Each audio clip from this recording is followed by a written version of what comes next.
Good evening, everyone, and thank you for coming along in good numbers this evening. This is really to introduce the third of the local plan options consultations that we've been undertaking this year, and this one focuses really on place-based options. So there are a series of papers which have been produced for consultation purposes, looking at options for Hereford, each of the market towns, and a number of possible option approaches to identifying settlements in rural areas. So tonight we can take you through two presentations really. The first one will cover the urban areas, Hereford and the market towns. There'll then be an opportunity for some discussion and questions, and that will be followed by a similar length of presentation on rural areas, and again followed by the discussion. I know Councillor Harvey's on the line. Did you want to say a word before we start, Councillor Harvey? Really just to say thank you everybody for coming to this one. I know we've had two public consultations during the update process for the local plan so far this year. This is the most local and locally specific of the consultations, and hopefully it'll give you an opportunity to really think about what the planning policies mean, very local to your communities. And if you struggled with some of the more general policies that we've consulted on previously, hopefully this will really be bringing things right down into your neighbourhood. And it's really important that we get your input, and that you also encourage members of your community also to have their say on this. So thanks very much for coming this evening. Thank you for that. First of our presentations this evening is going to be from my colleague Angela Newey, who's going to take us through the urban presentation. Thank you, Angela. Okay, thanks Kev, and good evening to everybody. As Kev said, I'm going to talk about the options for strategic growth in Hereford and the market towns, and then Carla will follow on after the question and answer to talk about the housing growth in rural areas. Before I start, I'll give you some background about how we have reached this stage in the plan's preparation. The spatial options consultation in January of this year looked at county-wide options for accommodating growth up to 2041. And the greatest level of support expressed as part of that consultation was for option 3, which was for development to be focused on Hereford and the market towns. For the rural areas, the preferred option was to develop a less dispersed distribution of new development, that is, in fewer settlements than are currently identified in the adopted core strategy. So on that basis, this presentation looks at how growth could be distributed in accordance with option 3. The indicative housing target for the whole county up to 2041 is 17,000 new homes, and that is calculated according to the government's standard methodology. A distribution in accordance with option 3 from earlier this year, which focuses growth in Hereford and the market towns, is shown on the table that you can see on the slide.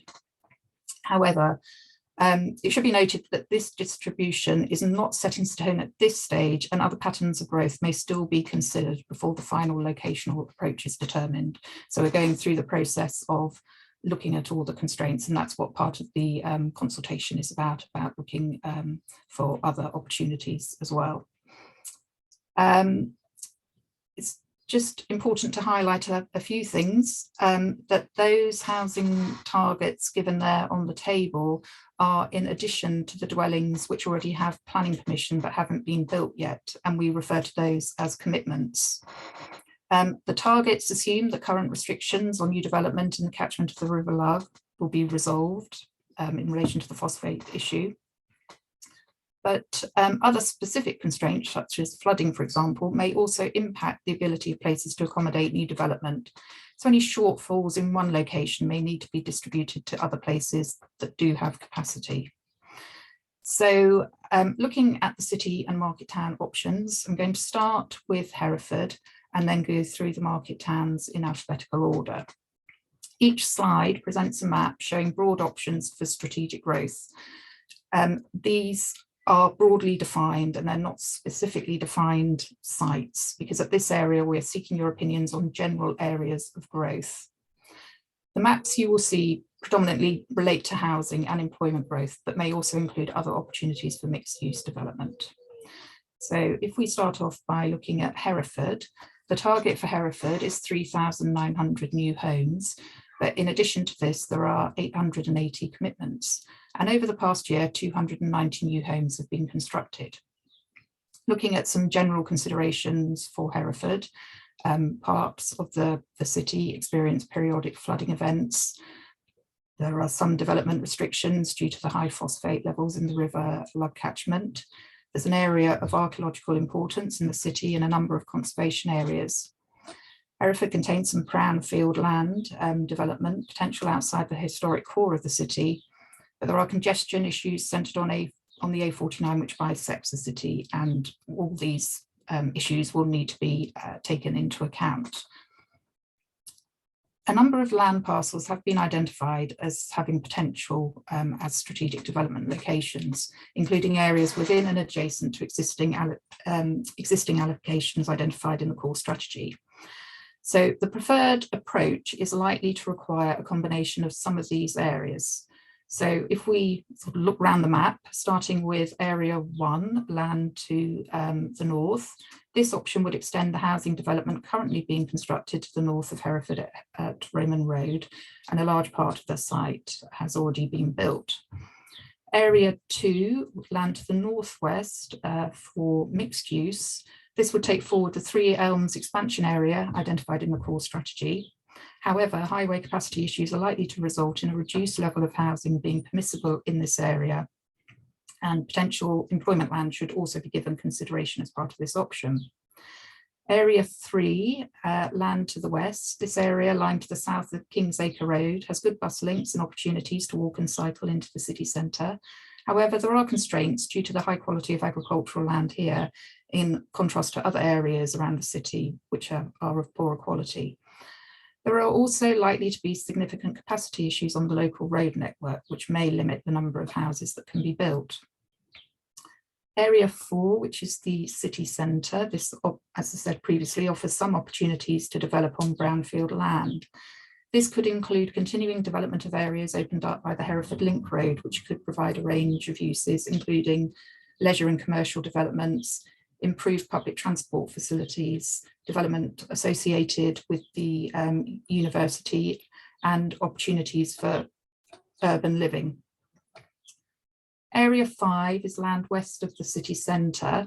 To the west of the city centre, areas of residential developments sit close to a range of existing employment sites, some of which are substantial in size. This area provides employment opportunities that are vital to the local economy. However, the relocation of some existing employment sites to peripheries of the city could offer environmental benefits for neighbouring residential areas and reduce numbers of heavy good vehicles in the city. Area 6, which is land to the east of the city and is marked for potentially for mixed use. This would involve the development of land, as you can see, between the A438 Ledbury Road and the B4224 Hampton Bishop Road. The area is close to a number of significant environmental designations, including the section of the River Lug, which is currently failing in relation to the phosphate issues. And in addition, there are extensive areas of land which fall within a floodplain there. So moving to the south and looking at area 7, this option continues the existing core strategy strategic allocation at Lower Bullingham, which also includes 5 hectares of employment land. There are also likely to be significant capacity issues on the local road network, which may limit the number of houses that can be built. And area 8 to the southwest is west of the A49 and south of Grafton Lane. Again, there might be issues regarding the level of development given congestion on the road network, and in particular in relation to capacity constraints on the A49. So moving now to Bromiyard, where we have growth target of 650 dwellings. And that's in addition to 100 housing commitments at 2022. So some general considerations for Bromiyard, that although it's geographically close to a number of towns, Bromiyard has limited bus services and doesn't have a railway station. It is positioned on the steep slopes of the Froome Valley with the river's flood zone to the east, which limits the options for where further growth can be located. Strategic scale development opportunities are therefore considered to be in the northwest or south of the town. The town has limited brownfield land development opportunities, but there are employment land opportunities on 2 areas of land to the east of Bromiyard, as identified in the Market Town Investment Plan. So looking at option 1, this could potentially deliver around 620 dwellings, locating development broadly to the north and west of Bromiyard, including the core strategy urban extension of land at Hardwood Bank, which is shown as housing area 1, for which a new access road would be required. Water provision issues around the planning application at Hardwood Bank would need to be resolved. And this option also includes an area of housing at Flagners Green, which is shown as area 2. With this form of growth, there would be opportunities for creating new cycle and footpath links to the town's centre. And there is also potential for mixed uses on land adjacent to the Port House industrial estate. So looking at the second option for Bromiyard, this delivers around 580 dwellings, so we would also need additional smaller sites to be developed to meet the growth target of 650 new homes. This focuses development to the south of the town, and as in option 1 would include the Flagners Green area, but also would have to include additional sites, including a mixed-use development on land to the south of Bromiyard, shown as area 4, which could provide about 140 homes. Land of Ashfield Way, which is area 3, and the Highways Depot, which is area 5. This option offers more employment opportunities than option 1, but may face capacity constraints on the local road network. Additionally, we need to take account of the steeply sloping topography, which may raise some sort of landscape impact issues. So if we move now to Kington, with a growth target of 250 new homes, and it had commitments, 25 commitments to date, and 2 new dwellings built last year. Some general considerations for Kington. As you can see from the map, parts of the town are in the floodplain of the River Arrow. The land surrounding Kington is elevated and of high landscape quality, which limits new growth, but is obviously an asset to the town. The town lies within the River Lug catchment, and so the phosphate issue also affects this area currently. The lack of brownfield sites and historically low building rates also affect the delivery of new homes in Kington. And the historic nature of the town means that there is a limited local highway capacity, with traffic congestion a consideration when choosing locations for growth. Transport-wise, cycling and pedestrian infrastructure is limited, and again, there is no railway station here. There are 3 options for Kington, and in all of these, the existing employment site at Hatton Gardens is shown to the northeast of the town. Although it lies mainly in the floodplain, the Market Town Investment Plan identifies a very small area of land to the east of the industrial estate, which may be suitable for development. And all 3 options also have an area of potential new employment land to the south of Kington, as you can see on the map. But before we go through the different options, it should be noted that given the constraints that I've outlined, it's considered that it's going to be very difficult to find sufficient areas for all the 250 new homes required here. And so consequently, it's probable that there may be a shortfall of approximately 100 dwellings that will have to be located in either Hereford, the other towns, or within the rural areas. So looking in more detail at option 1, this focus is the housing on area 6, relatively large site, which could provide new community facilities, pedestrian cycleways and green space. It could also deliver improvements in connectivity between the south and north of Kington, and there would be opportunities to provide affordable housing to meet local housing needs. It would need to be comprehensively planned and particularly addressing potential landscape impacts. Road access to the site could be challenging. Access from Kingswood Road may be limited, so options for an access from either the northeast or the southeast will need to be considered. Now, this site was previously identified in the Kington Neighbourhood Development Plan, which did not pass the referendum, so there may be public concern about pursuing this particular option. Moving to slide 2, in this option, housing is distributed to a number of smaller sites. In this way, it provides, having a number of smaller sites can provide more flexibility to planning for new growth, since it reduces reliance on a single site being delivered. This option includes the redevelopment of brownfield land and provides the opportunity to have a mixed-use development in the centre of Kington. Within this option, the existing livestock market could be relocated to a more suitable edge of town site, freeing up land in the centre for other uses. The impact of smaller developments would be less than if housing were to be focused on a single large site. However, smaller sites are less likely than large ones to achieve affordable housing and community benefits. None of the smaller sites identified in option 2 are free of constraints and all require certain levels of mitigation in order for them to be acceptable. And if the existing livestock market were to be relocated, this would inevitably mean a loss of local agricultural heritage and part of the town's character. So looking at option 3 for Kington, this is actually a combination of options 2 and 3, 2 and 1, I think. 2 and 3.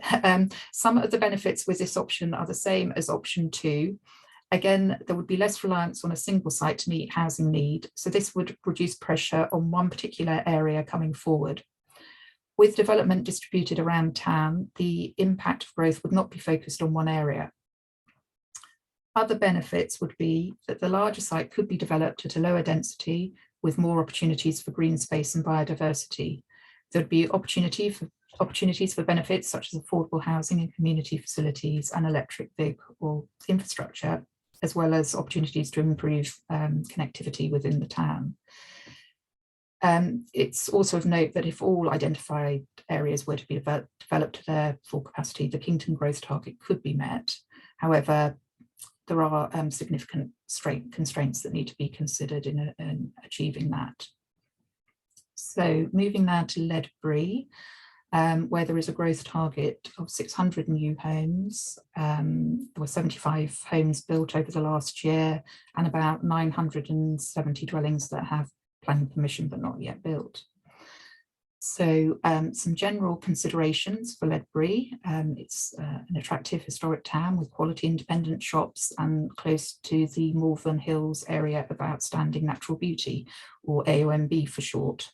It has good connections to nearby towns and the motorway network, making it a desirable and attractive place to live.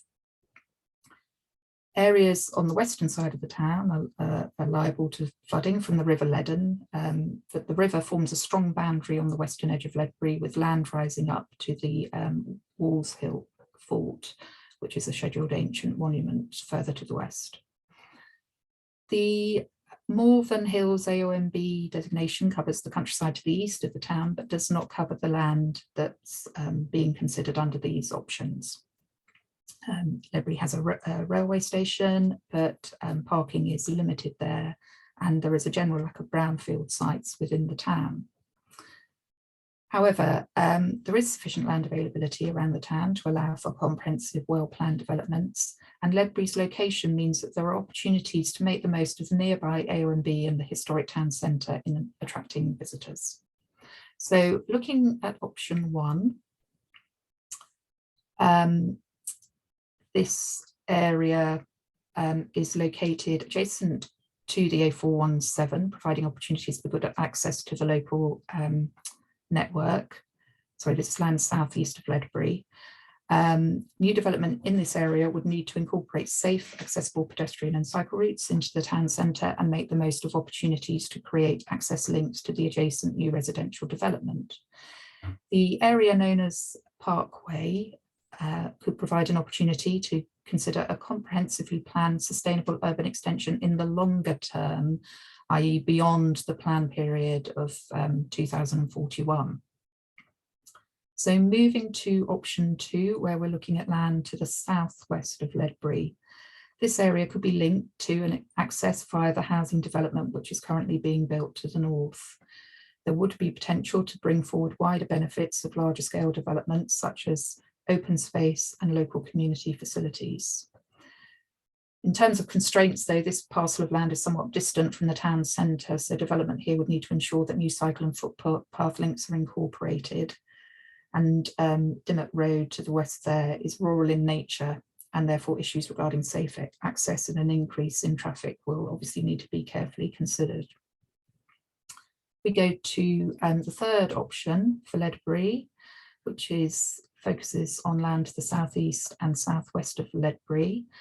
Both parcels of land are located adjacent to the A417, providing opportunities for good road links and opportunities to incorporate new pedestrian and cycle links into the town centre.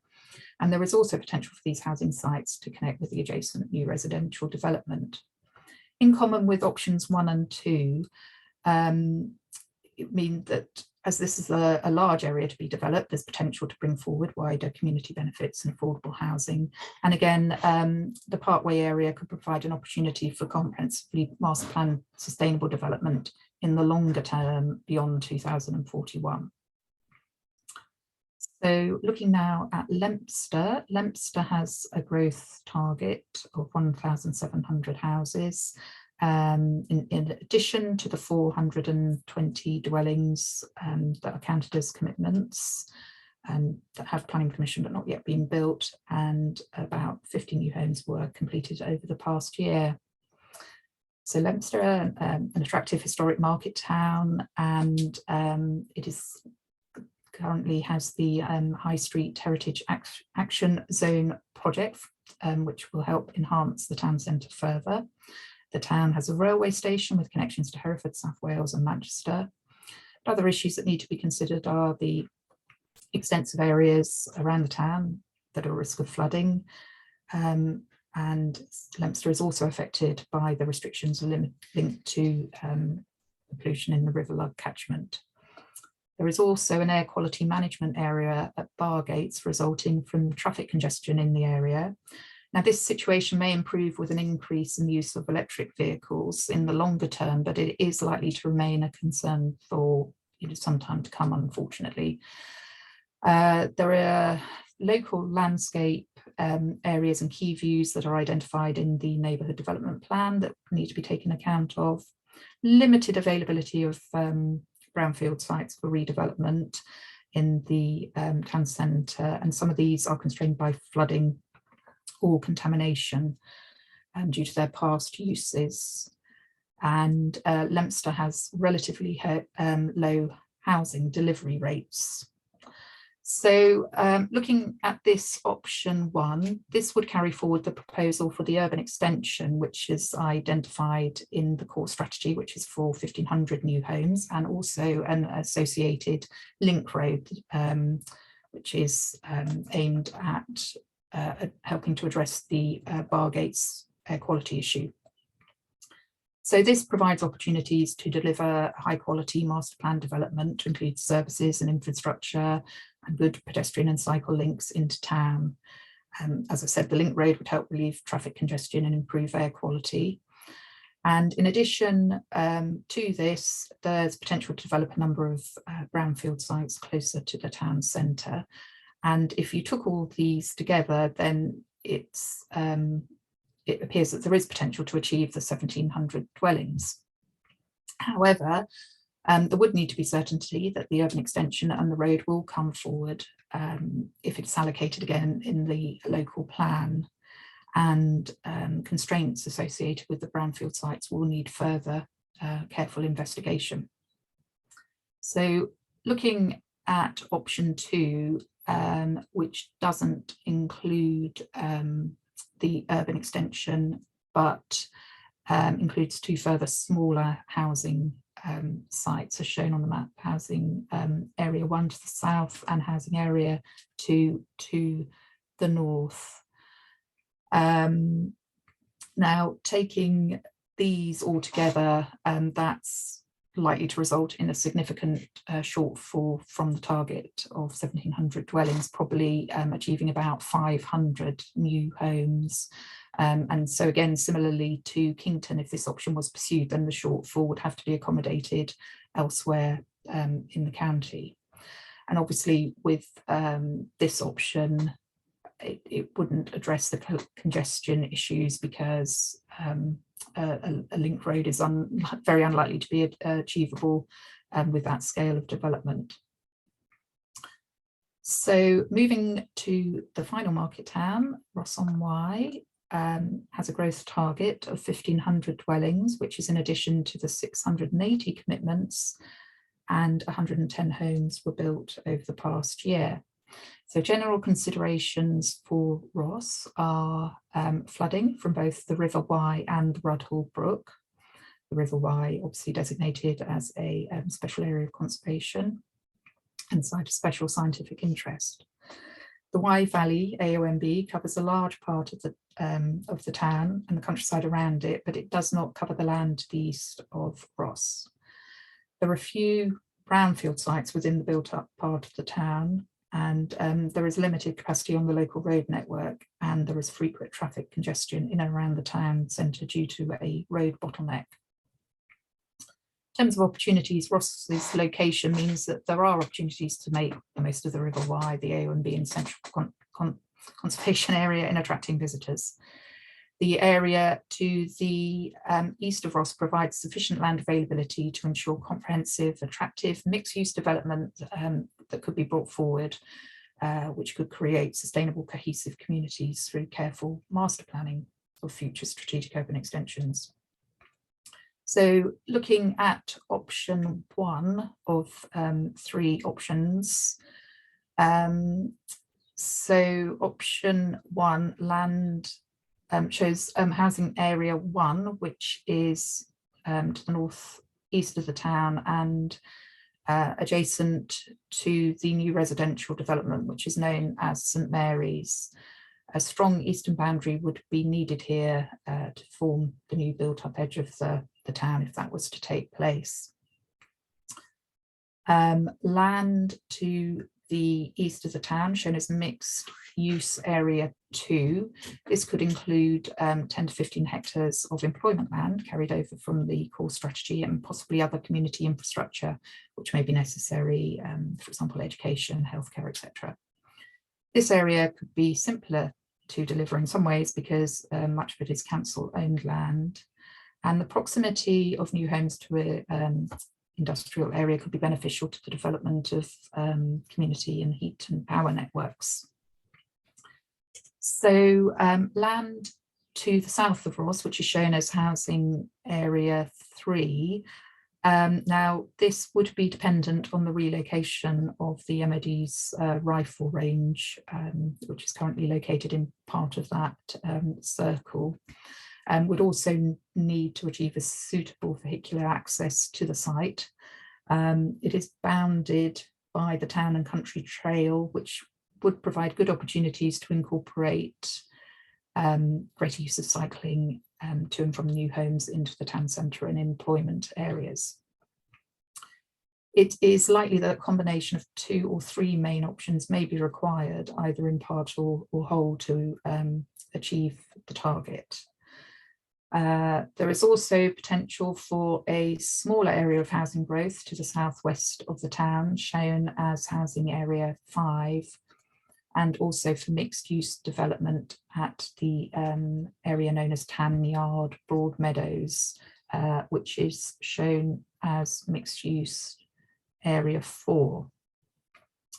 So that concludes the presentation for Hereford and the market towns. We're now going to have a question and answer session before going on to the rural areas presentation. So thank you very much for listening. Thank you, Angela. I think as Sam's put on the chat, if you want to ask a question, it would be useful if you could use the raise hands button in the reactions section, and then we'll try and respond to your questions or comments.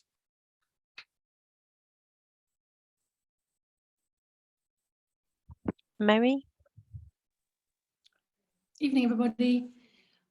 Just one question that's just to clarify something, and then one other question, which is just more for information. You mentioned that the phosphate situation won't be, you're imagining that the phosphate moratorium will be resolved by the time the plan is brought forward, and yet lots of the reasons you were giving for restrictions were based on phosphates. So I'm just wondering, are you shaping the areas around the moratorium and the potential extension of the moratorium, or are you imagining that there will be a solution? Because it doesn't make quite a big difference. I'll have a go at that if you like, Mary. We're anticipating there will be a solution to the moratorium. It's a 20-year plan, and whether that's the in early years it may be the interim approach that the council is using with wetlands, etc. But we are anticipating at the moment achieving the objectively assessed need as we are, as the MPPF would suggest we should. Yeah. If as we move forward through the preparation of the plan, it becomes clear that that's not possible, then we'll need to rethink it, the strategy and the levels of development at that time. But I think it's right that we start the plan on the basis that we're going to meet our housing needs over the next 20 years, and that's what we're trying to do through this options consultation. I think that's the right answer, Kevin, because I think the moratorium is a temporary position and it can't be maintained, or it can't be. I don't think it should be used to shape long-term plans and housing delivery, because it would distort too much. But also it's likely that the whole of the catchment is going to fail at some point, so then we would all be doomed. And so that's the approach we take. We're assuming we're going to meet our housing need, and we're developing a strategy on that basis. Cool. And my other question, again, I don't know much about market towns in terms of planning, but I presume all the options you've checked with landowners to see if they're available and balance the likelihood of them coming forward, because I noticed that lots of them, for example, Leominster, that piece of ground has been allocated for an awfully long time and the obstacles for it coming forward are fairly huge.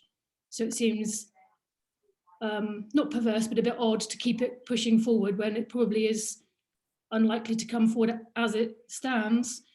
And if everybody's been asked if their land is available, then that makes quite a big difference to whether you would choose option 1, 2 or 3. It does.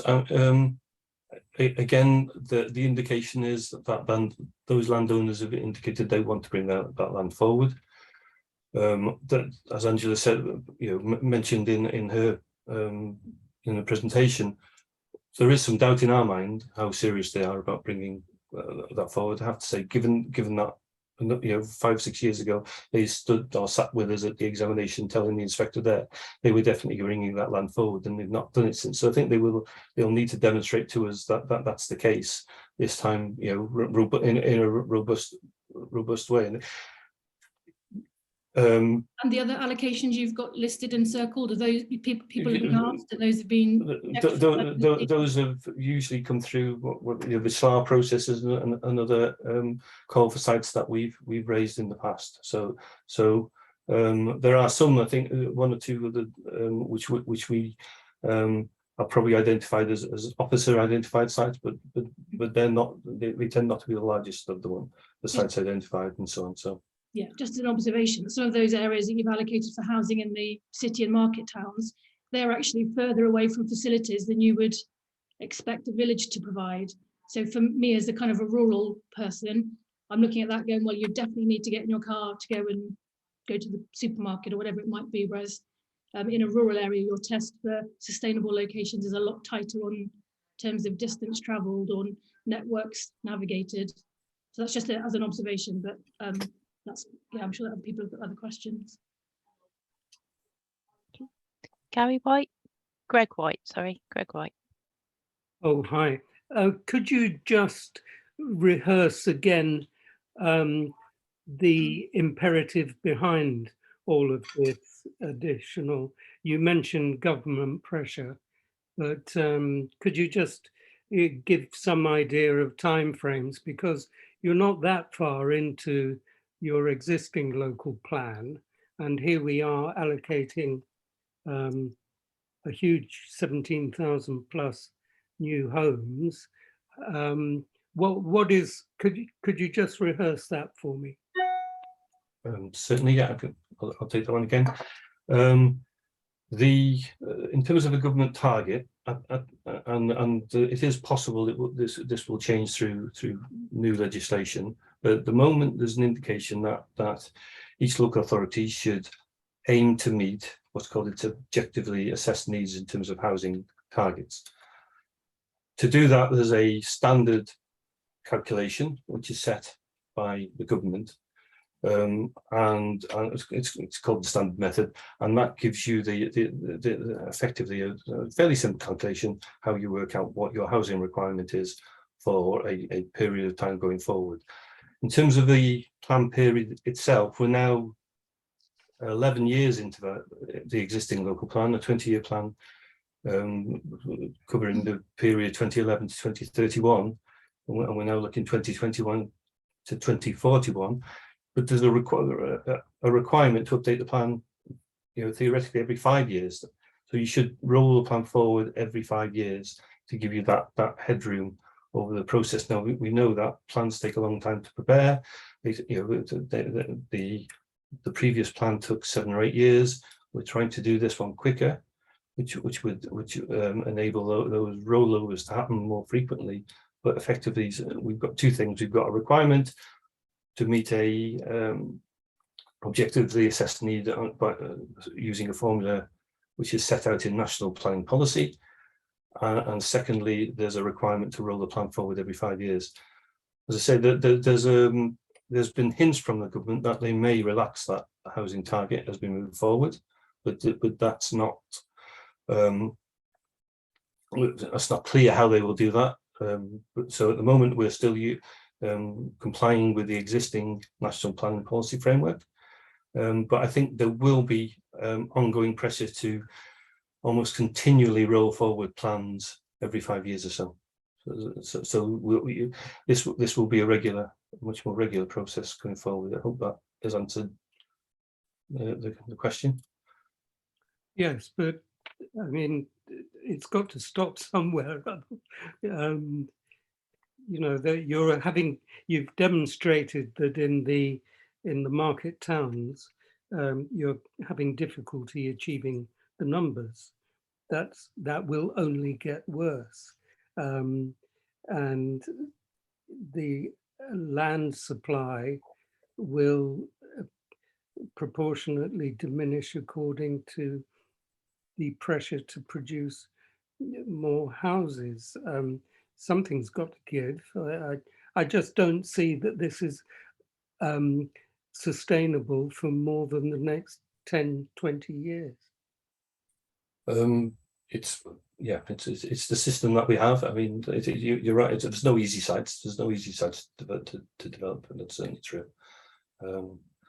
And as you should say, the constraints are only likely to get worse with time.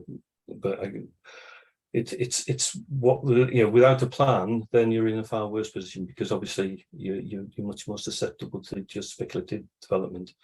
So, yeah. Okay, thank you. Liz Morica. Oh, good evening. To follow on from what Greg White's just asked, you can work up a special case, can't you? So is the council currently working up a special case to counter the standard method based on the 2021 census, and the constraints that are currently being experienced? And as the government's been saying, the needs for food security and sustainability and all these other things. Well, as I sort of explained in one of the earlier questions, at the moment we're looking at how we can achieve the full objectively assessed needs. If, as the constraints, we look at the constraints and we're not able to meet that full objectively assessed needs, I think that is the opportunity that we would need to revisit that. But I don't think we should have, our starting point should be that we're not intending on meeting our housing needs. I think that would be potentially a weakness at the examination in public as we go forward. Yeah, I'm not saying it as a weakness. I'm just saying it's been something that's been very, very hard to achieve. And the original target the Herefordshire Council went was the highest growth in the whole of the West Midlands. The original local plan was above the objectively assessed need. So are we?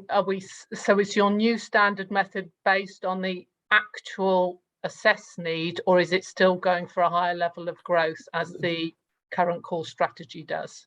The 17,000 as we set out in this is using the standard method calculation.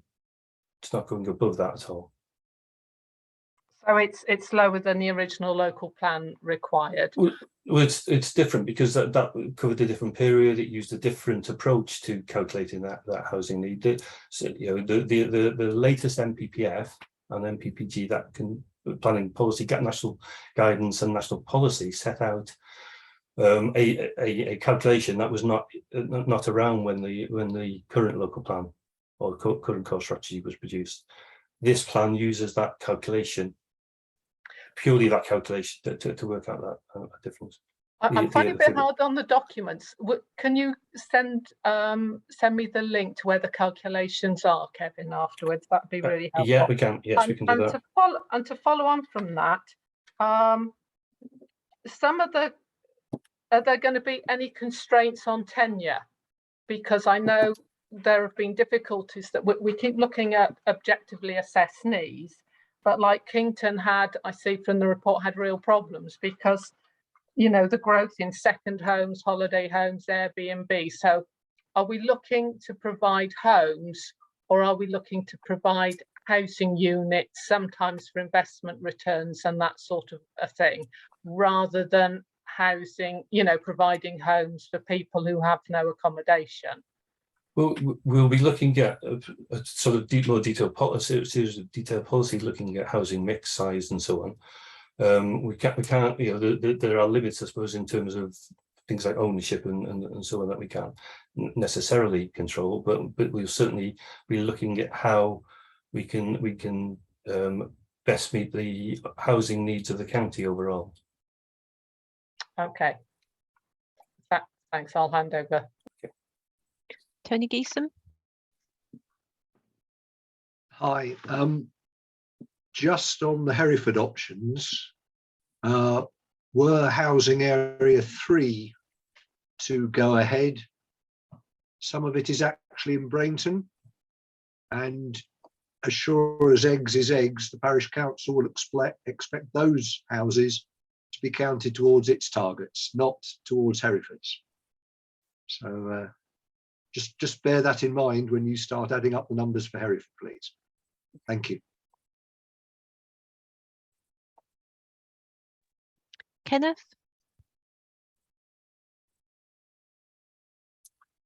You're still on mute, Ken. Sorry, can you hear me now? Yeah. In the presentation, when we were talking about the market towns, most of them had a 1, 2 or 3 had a number of options for planning. In Ross on Y, there was only seemed to be one single option presented. Is there any reason for this? That's my first question. Well, yes, really, just is there any reason why Ross only has one option, whereas the others have a number of options? I think there's a slight difference. Something similar is in Hereford, if you look, when it's effectively would be a combination of some of those sites. I suppose we've not come out with discrete options, but almost certainly not all of those sites would be needed. So it would be a choice. I suppose we could have looked for a combination of maybe 4 or 5 options there, but we've just identified the strategic sites which would provide the basis for achieving a target there. It may be one or probably more likely 2 of those sites. Any 2 of those sites could achieve the target. and the others would not necessarily be taken forward then. Right, thank you. But because it does appear that sort of when we're talking about Leominster and some of the other market towns, with a great deal of information about the constraints. But when you're looking at sort of Ross-on-Wye in any reallocation, it was possible, that it would an indication that it might have to be sort of elsewhere in the south of the county, around like Ross-on-Wye, when other towns are unable to meet their allocation. Well, I mean, we haven't at the moment. We've just looked at achieving those targets for each town that we've set out. We've not looked at potentially going, as I say, that redistribution if there are some areas in which can't achieve their targets. But that's something that we will have to look at as we move forward. Thank you. I think we've got time for one more before we move on to the rural areas. Mary? I'll be really quick, Sam. Just to go back onto that point when you mentioned on a few of the proposals that if you couldn't meet the housing targets, you would distribute the housing. You're talking about quite big numbers of redistribution. So it's a good question to raise, because at what point will you know that a town didn't reach their targets, and at what point will it then need to be redistributed? And does it go to the area where they might have already had a lot of houses delivered and therefore they're considered to be a good deliverer of property? Or does it go to the rural areas because they didn't deliver enough? So I can see why that question was raised, and it'll be something that comes up when people ask, because you're talking like 500 homes that can't be delivered, or 1,200 homes that can't be delivered, and that's too much to distribute without a plan, really. It is, and it will be, we'll be looking at that throughout this year, really, in order to try and get a draft plan in the early part of next year. I can't give you an answer immediately because we're still obviously consulting on these broad options, but it is something that we'll need to consider as we move forward. Yeah.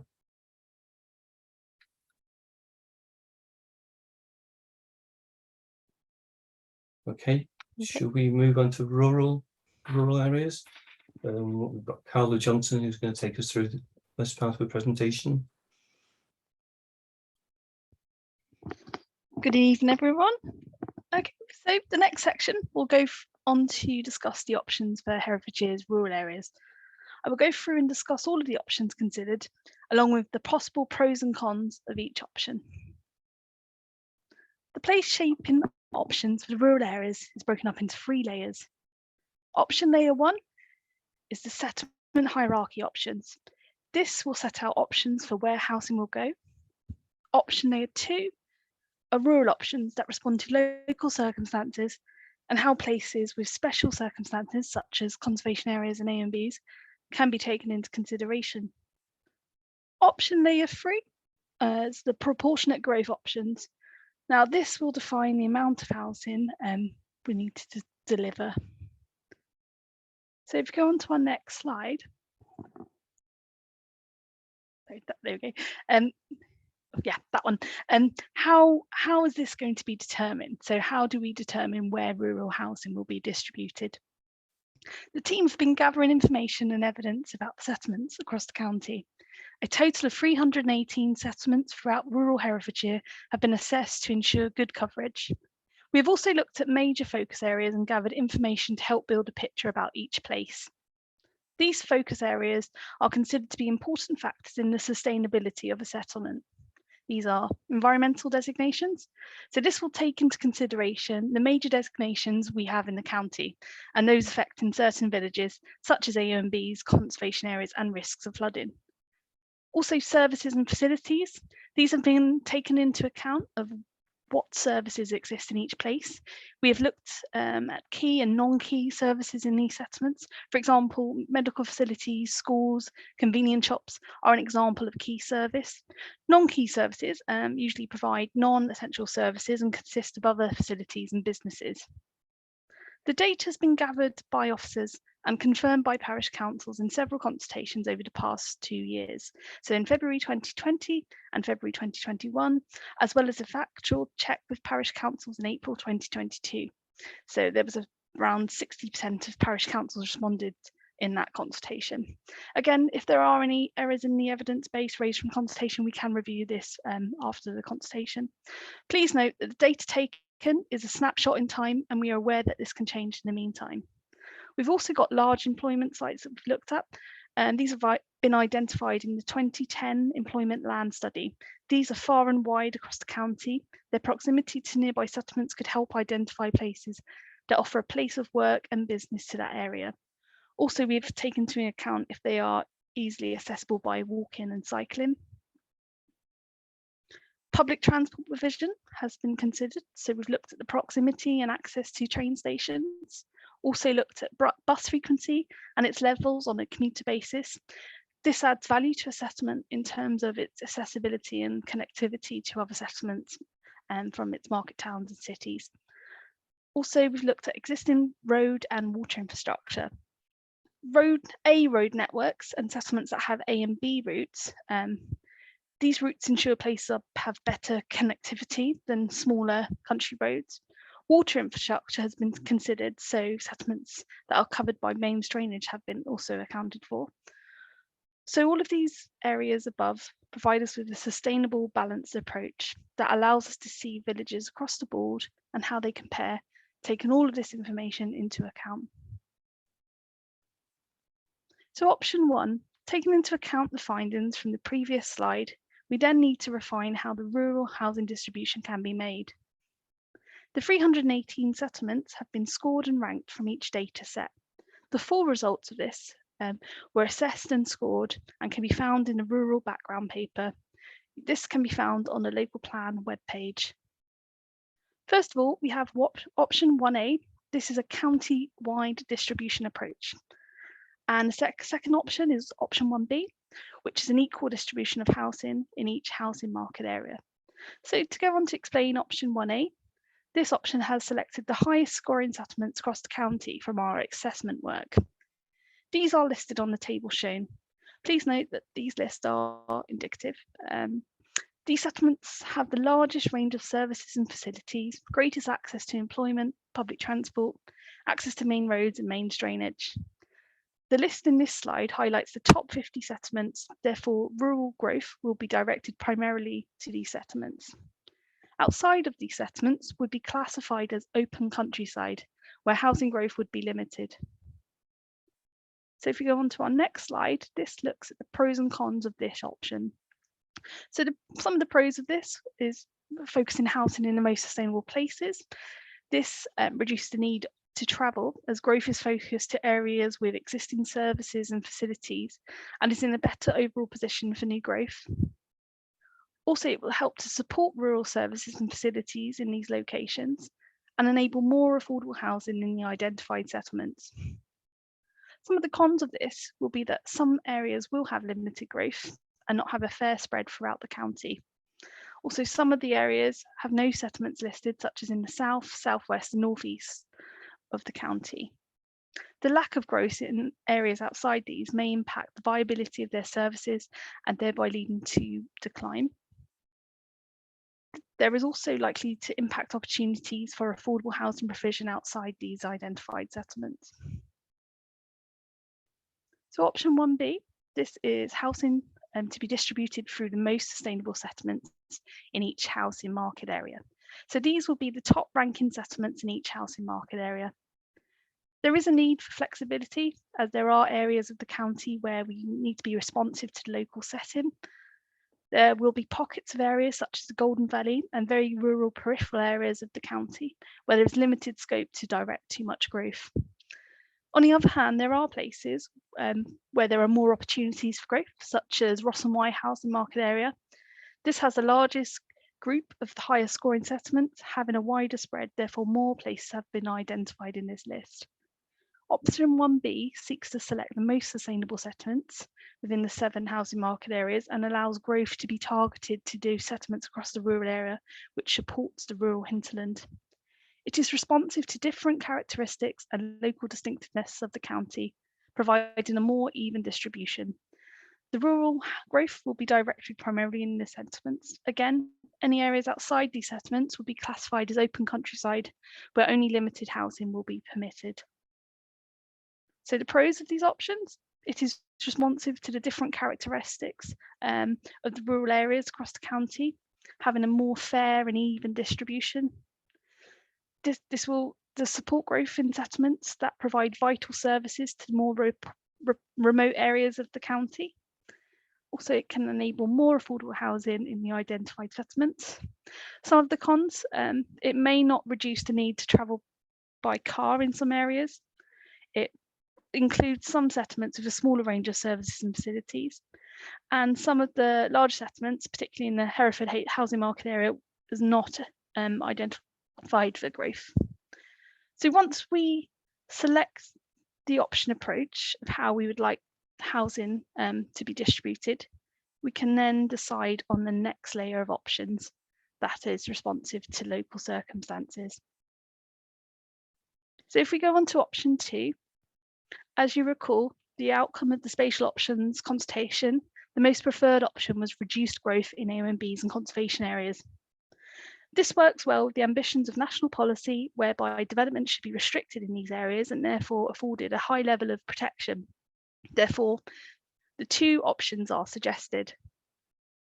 So the 2 approaches considered: do we approach housing growth in the AONBs and conservation areas with A, very limited growth, or B, have a reduced amount of growth in these areas? So option 2A, limited growth option. This option is to focus growth only within sustainable settlements outside of the AONB and conservation areas. Therefore, very limited growth in the AONB and conservation areas would be permitted. As identified on the map, there are 2 AONBs, which is the Malvern Hills and the Wye Valley, and we will have a total of 46 rural conservation areas within the county. Depending on the approach taken from option 1, either the county-wide approach, option 1A list, or HMA approach 1B list, this would mean that all of the settlements highlighted in option 1A or 1B would remain, but there would be 2 sets of proportionate growth requirements. One for those requirements within an AONB or wholly within a conservation area, and a second higher figure for those outside of the designated areas. Therefore, rural growth would be concentrated within settlements outside of the designated areas. There will be fewer settlements. There will be less settlements identified in option 1, around 37, which is a reduction of around 13 settlements, where growth can be directed. Therefore, the identified settlements for growth are likely to cater for more housing. The pros of this: it can help to protect landscape and townscape of the AONB's conservation areas. This will also help to retain and enhance good quality places, attracting tourism. Some of the cons: some of the most sustainable settlements fall within AONBs and would have limited growth in these, which could affect the viability of services and facilities, again limiting opportunities for affordable housing. And rural housing, again, it's concentrated on fewer sustainable settlements, as the settlements in the AONB and conservation area would be subject to similar restrictions to the open countryside.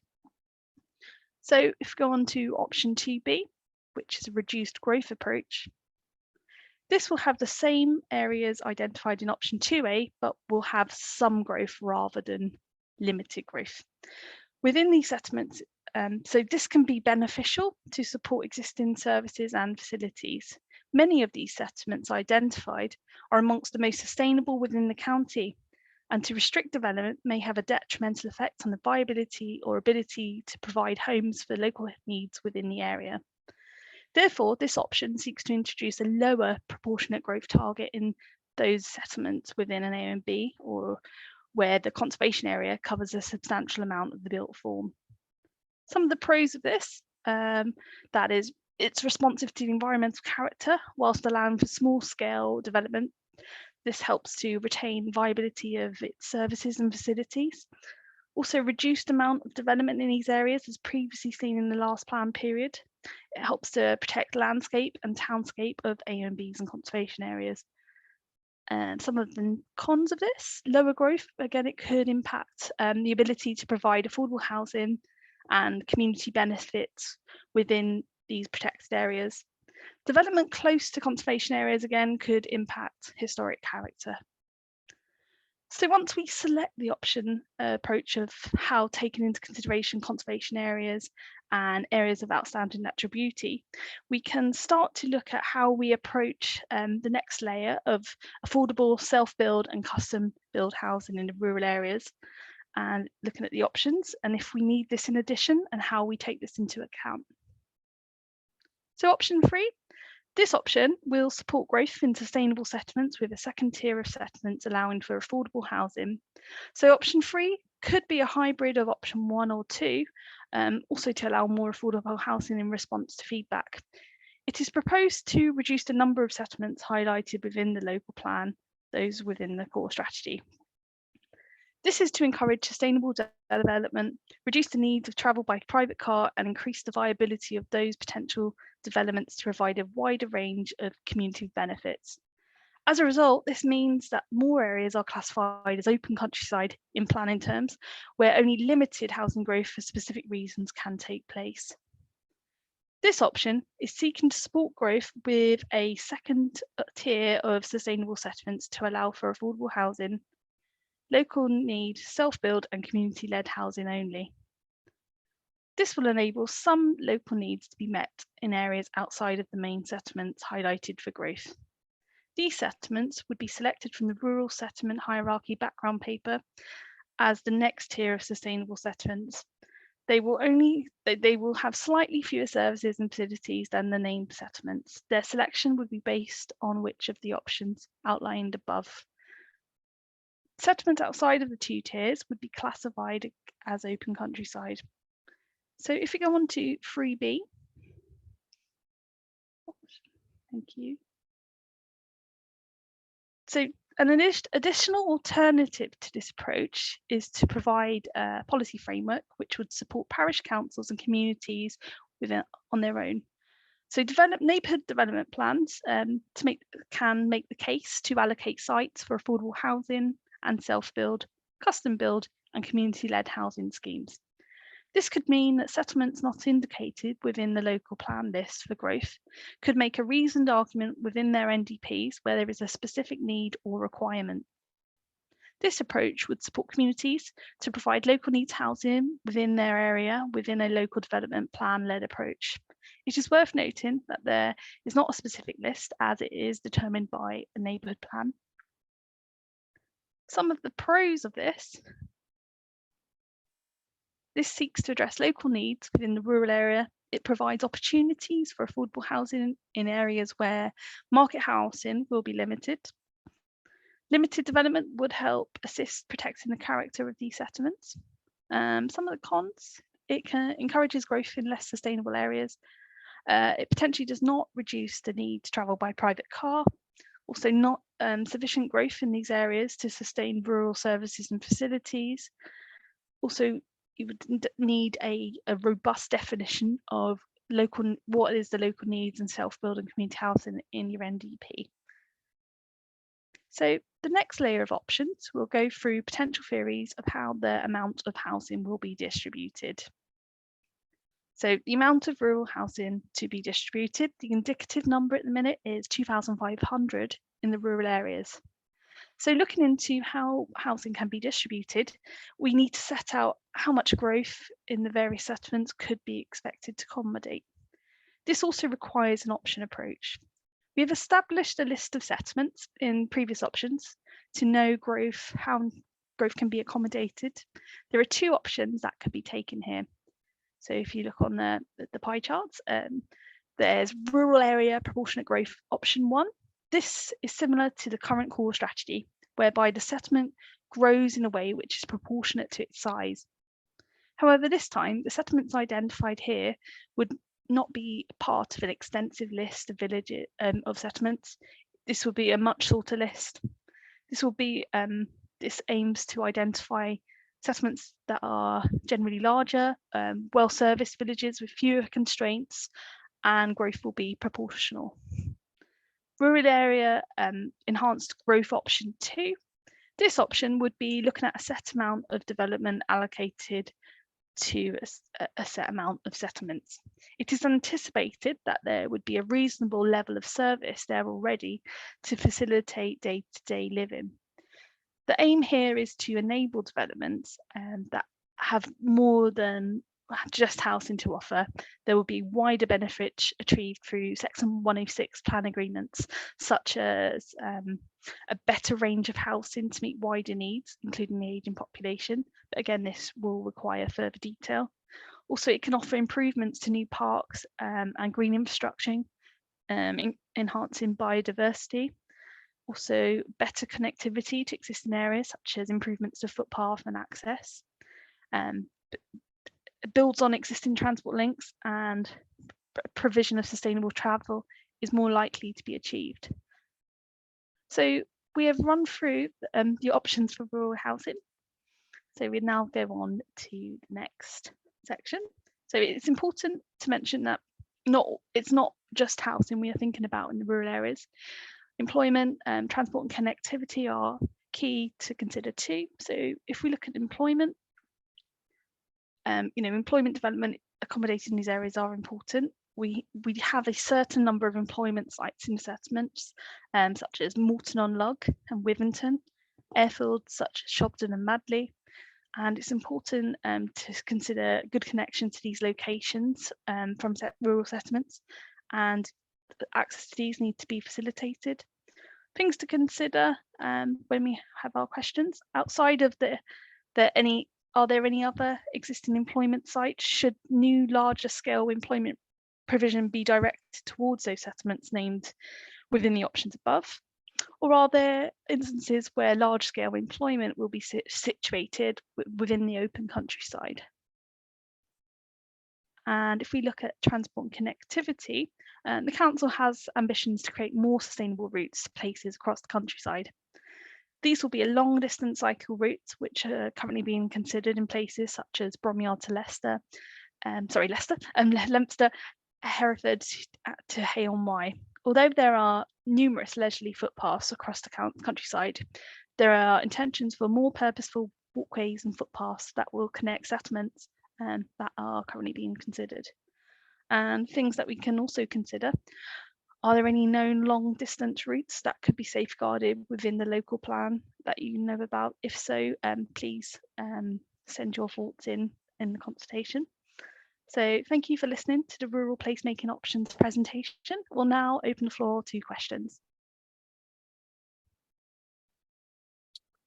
Thank you, Carla. For hands up, Andrew Hammond.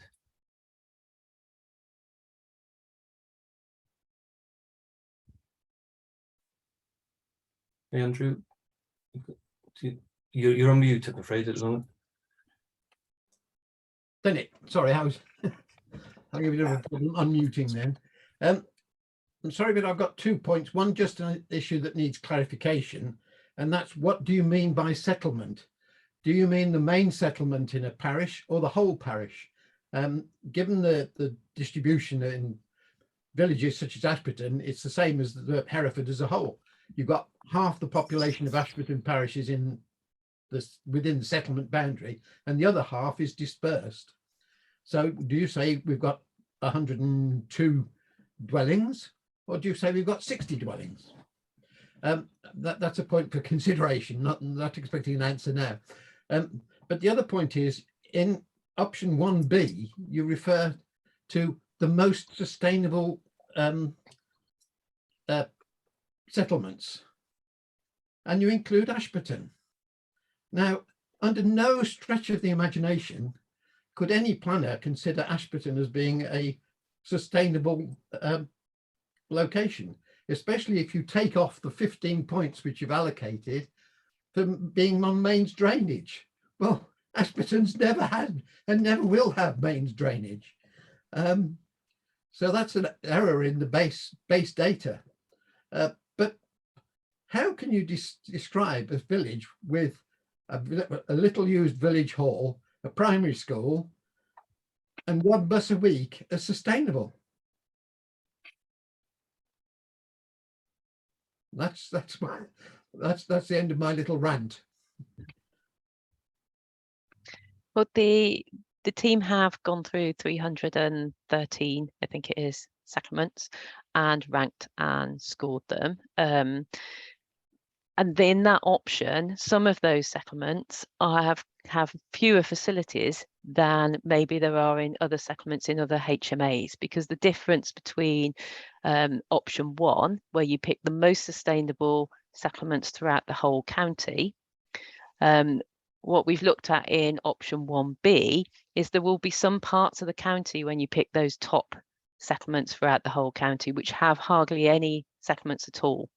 The 1B is looking to divide that by HMA areas. So there will be some settlements in some of those HMAs that have less facilities than there are in Hereford HMA, for example, because 1B is looking at a more general distribution across the whole of the county.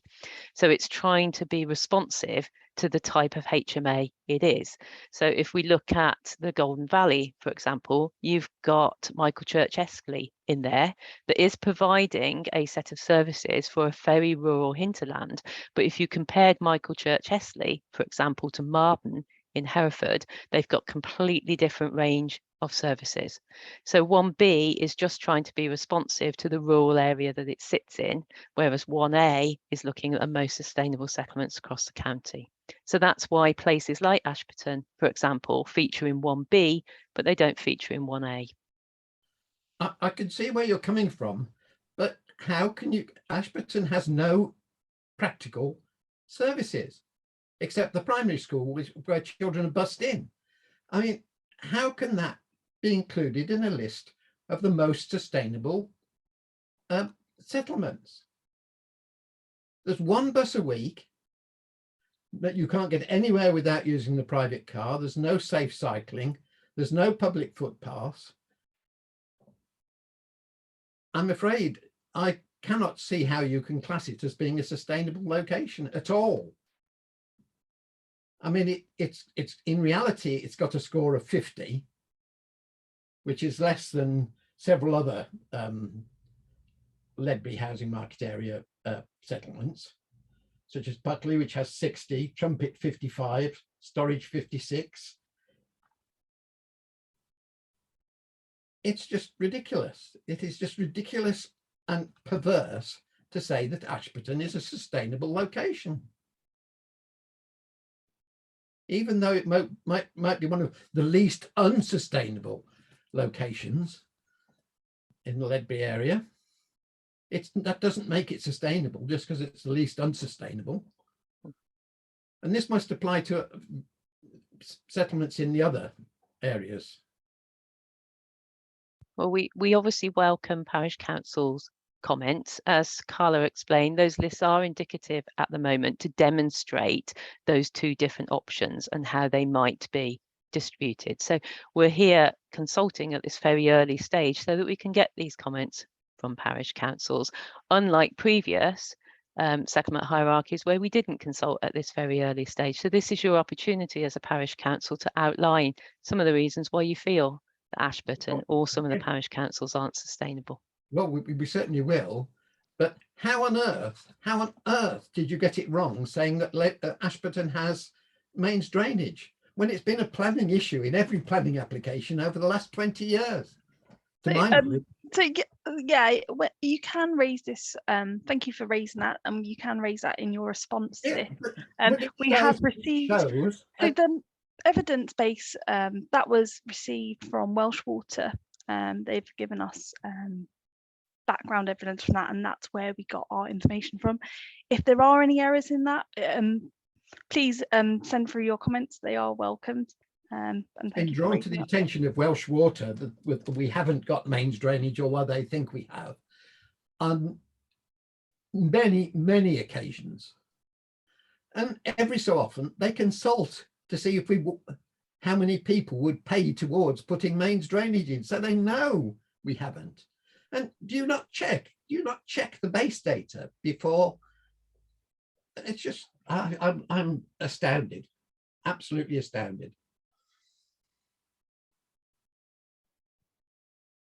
I think if Welsh Water gave us that information when we asked, we have to take on board that Welsh Water said there was, but we will obviously check that information. But if they gave us the base data, we're assuming as the service provider that they were giving us the data that we asked for.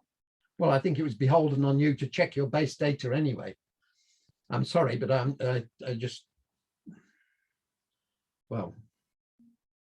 I think the parish councils were also sent the We information. were never consulted. Sorry, we were never consulted on mains drainage was never mentioned. We confirmed that there was a parish hall, a church, and the primary school, and 1 bus a week. We confirmed that, and that was what we were asked. Nobody ever mentioned mains drainage. Okay, well, then that's incorrect data from Welsh Water. And thanks very much for raising it. I'm sorry, I'm hogging this, but shouldn't you have known? Shouldn't the planning department have known that there's no mains drainage?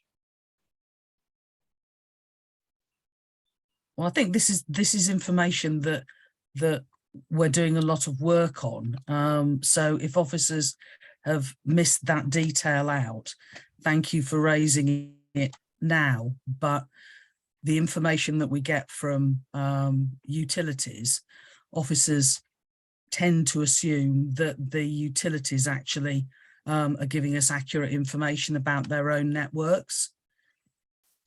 Now, clearly that's incorrect in this particular case. And if any other villages have been put down as having drainage or other utility infrastructure that they don't have, it's really helpful to raise it at this point because it will obviously make a difference.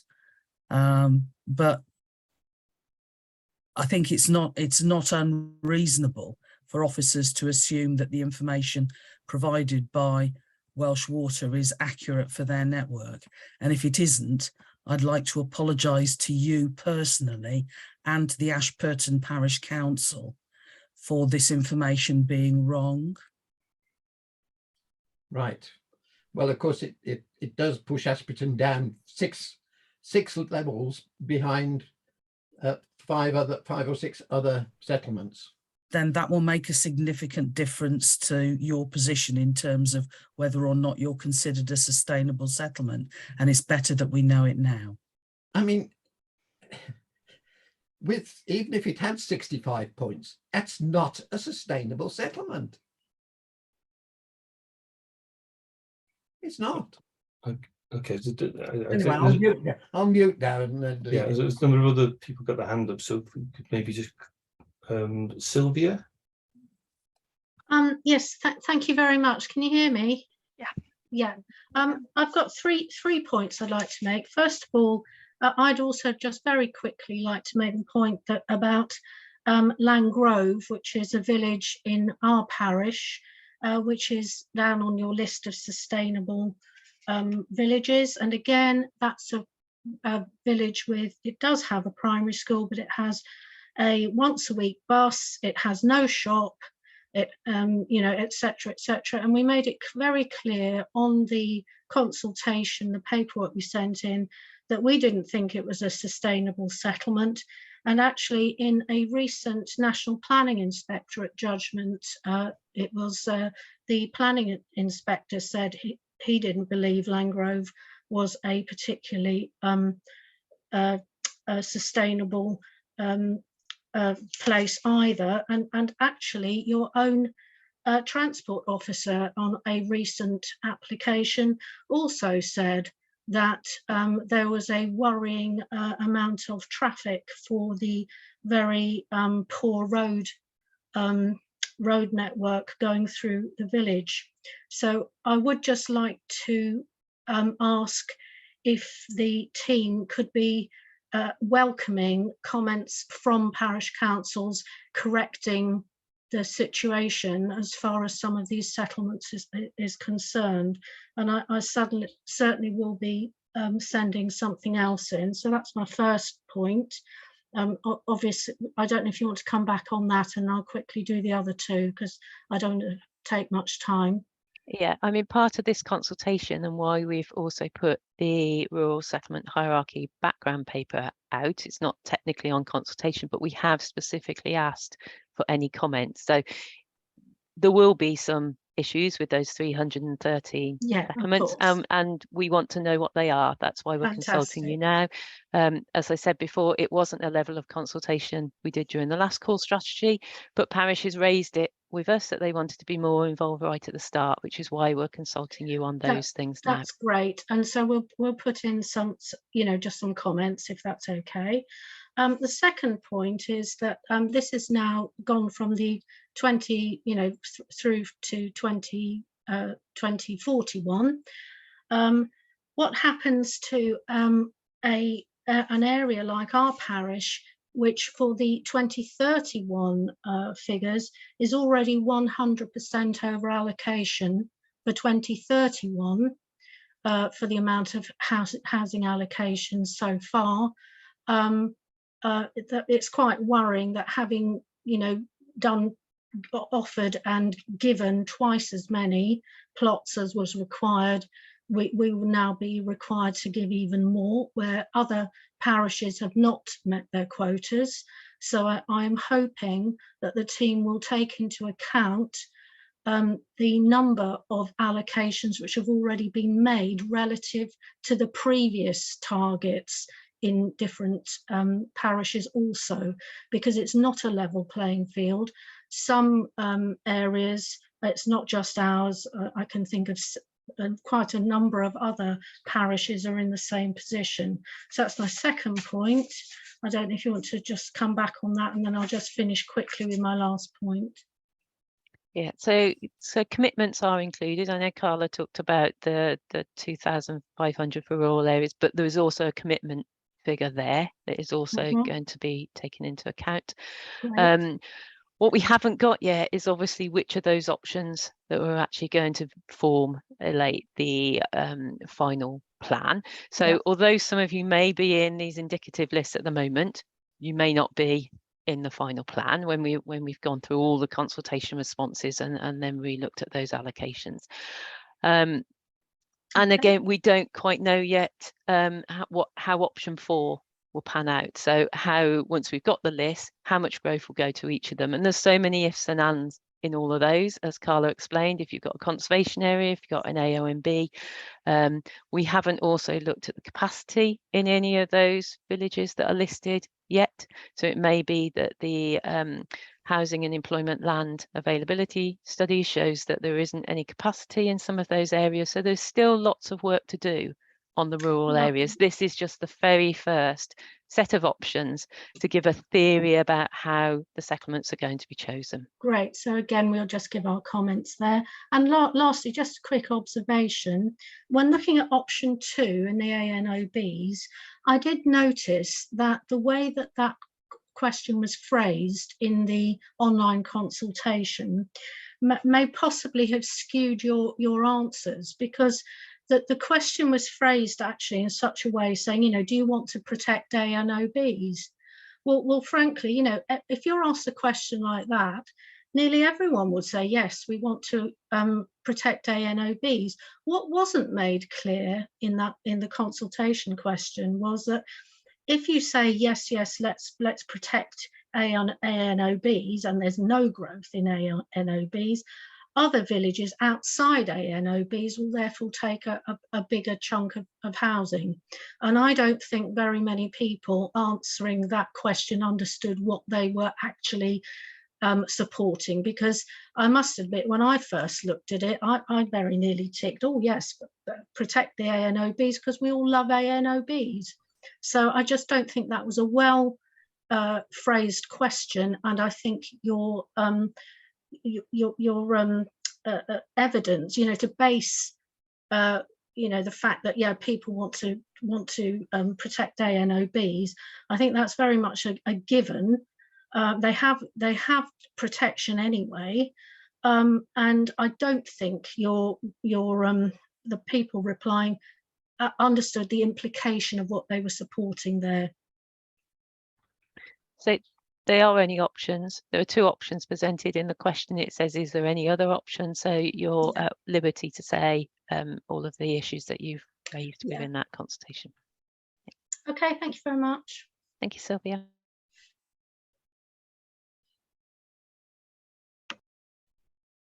So Mary. Do you want to have somebody else have a go, Kevin? 'Cause Okay, okay, yeah, sure. I'll come back to me if you want time. Okay, John Hulse. Oh, thank you, Kevin. It seems already that there's sufficient concern about the data that has been collected, without being specific about my own parish, to suggest that it would be sensible for your group to sense check each of those individual sets of data for the parishes that you're interested in with the parishes themselves. Yeah, the data has been sent to parishes a couple of times, and we have asked for you to sense check various bits, but that's what this consultation is always also asking you to do. This isn't a done deal. This isn't the final list. The reason why we're consulting you now and putting that information in front of you is so that you can, as individual parishes, go through each of those lines and highlight if there is a specific issue. So if I may, Sam, I know that we have provided you with data, but I've just been checking with Vicky Hancock, our clerk. We certainly weren't asked any questions about mains drainage, but it seems that there is an assumption that there is mains drainage, as an example. So Yeah. I think it would be sensible to sense check this with each of the individual councils. Yeah, the question about mains drainage, I don't think was in the original consultation. No, we asked Welsh Water and Severn Trent for that information, but it's there now, and this is a consultation that is asking you if you will check that data for us. This is the part of the consultation that didn't happen in the core strategy before. We just came up with the list of settlements, and then they were formulated into those lists within the local plan. But what we're asking you to do this time is help us check that base data.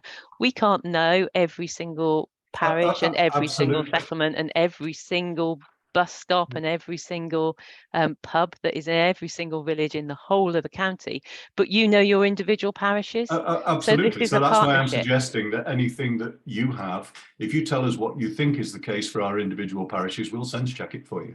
Yeah, and that's what we've done in the rural settlement hierarchy background paper. There are individual papers there with individual lines on each parish that we're actually asking, can you check that for us? My second question relates to existing neighbourhood development plans, because so many of these issues will be dependent upon how the existing plans are respected or not within the future local plan. So key to all of this for any parish council is to understand whether existing policies that are within a neighbourhood development plan will be respected, and secondly is whether existing settlement boundaries will be respected. So your adopted neighbourhood plans remain the development plan until this local plan is adopted. So the changes in weight will happen at various stages as this local plan goes through its own process, but your neighbourhood plans remain part of that development plan, as I say, until this local plan's adopted. So that's the document that will be used in determining planning applications.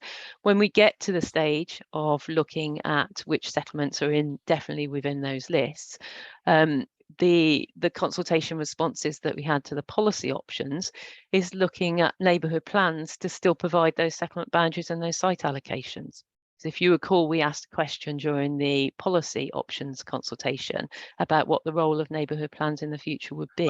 Absolutely. So is it possible for us to understand what the outcome of that consultation was? Because I don't think we've been provided with the information as to the preferences expressed by parish councils with respect either to option NP1 or design option 1.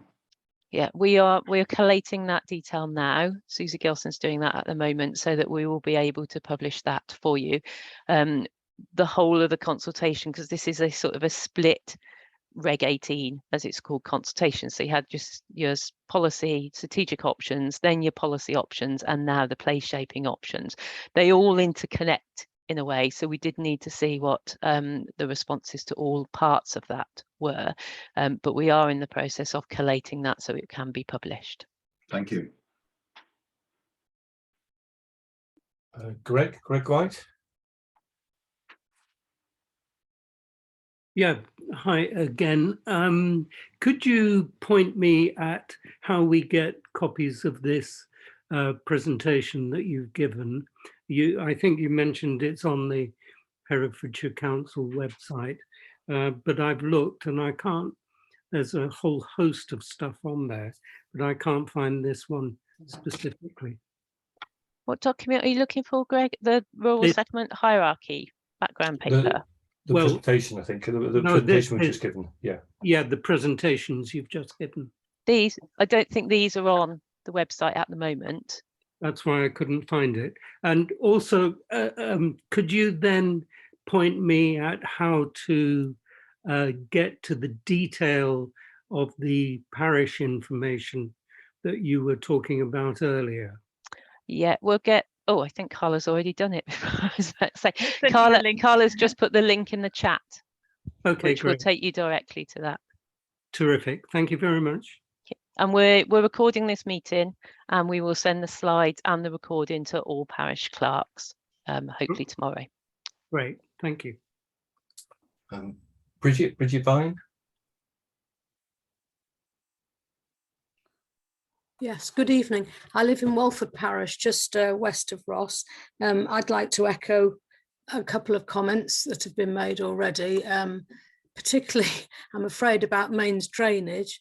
I'm not part of the group that's been working on our NDP, which is now at Reg 15, I believe, but 3 times that grouping has written into Herefordshire Council to say that we do not have mains drainage in certain parts of the majority of the parish. And we've actually, the group actually purchased maps from Welsh Water and have sent them into Herefordshire Council. I obviously don't know exactly where they've been sent to, but it would be via the NDP route, if you like.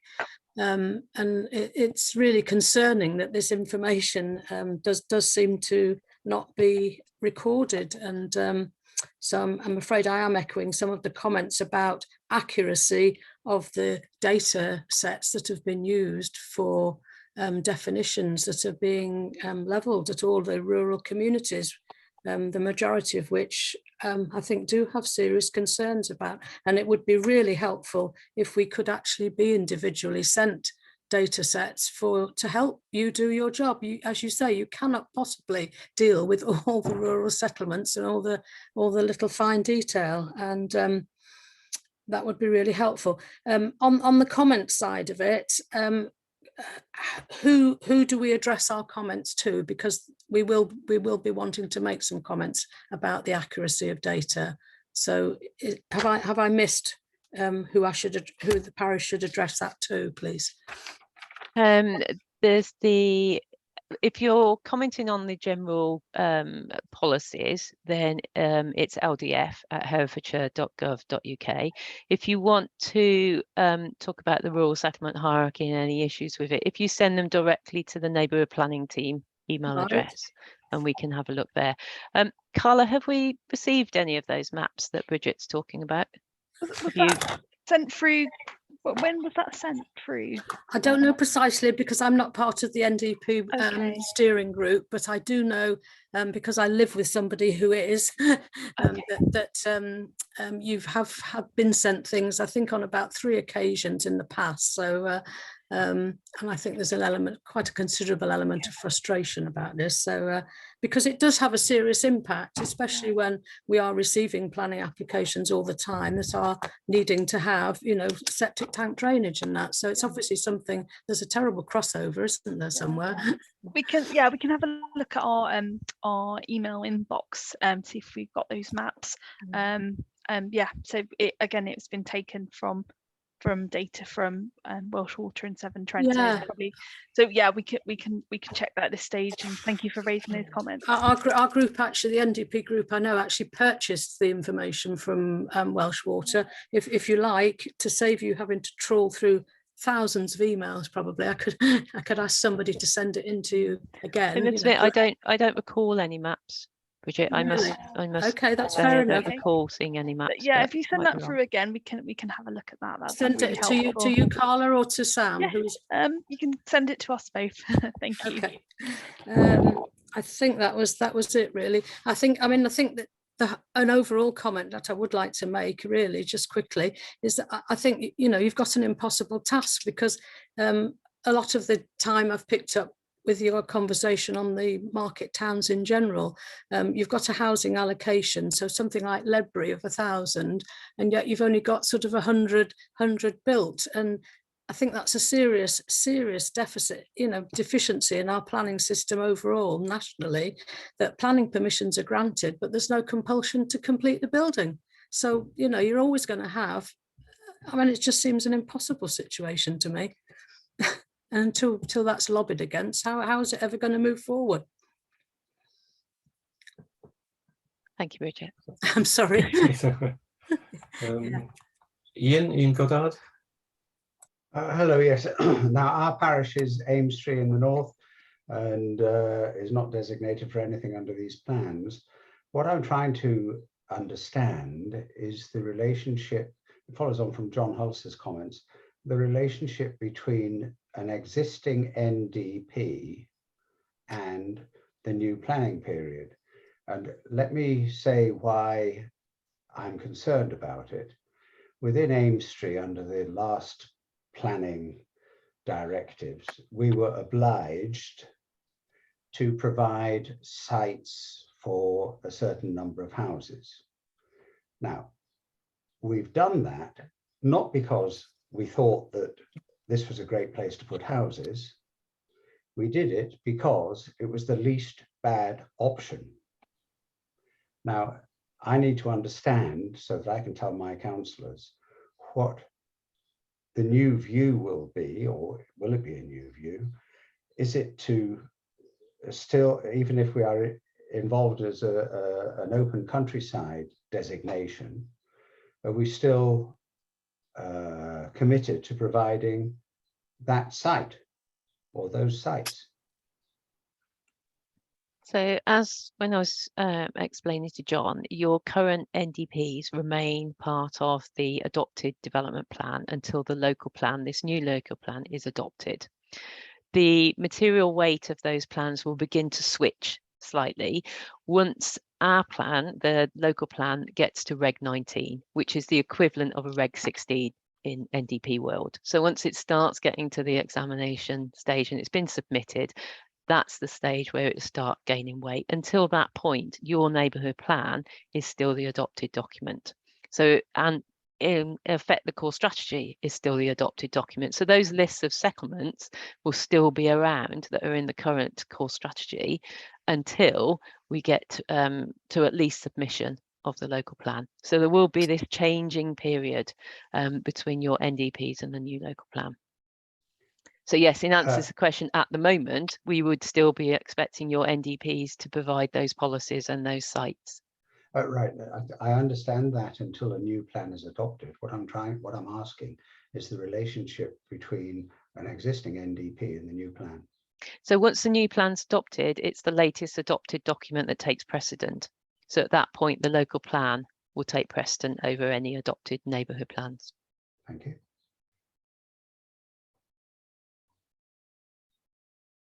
Lisa Costlet.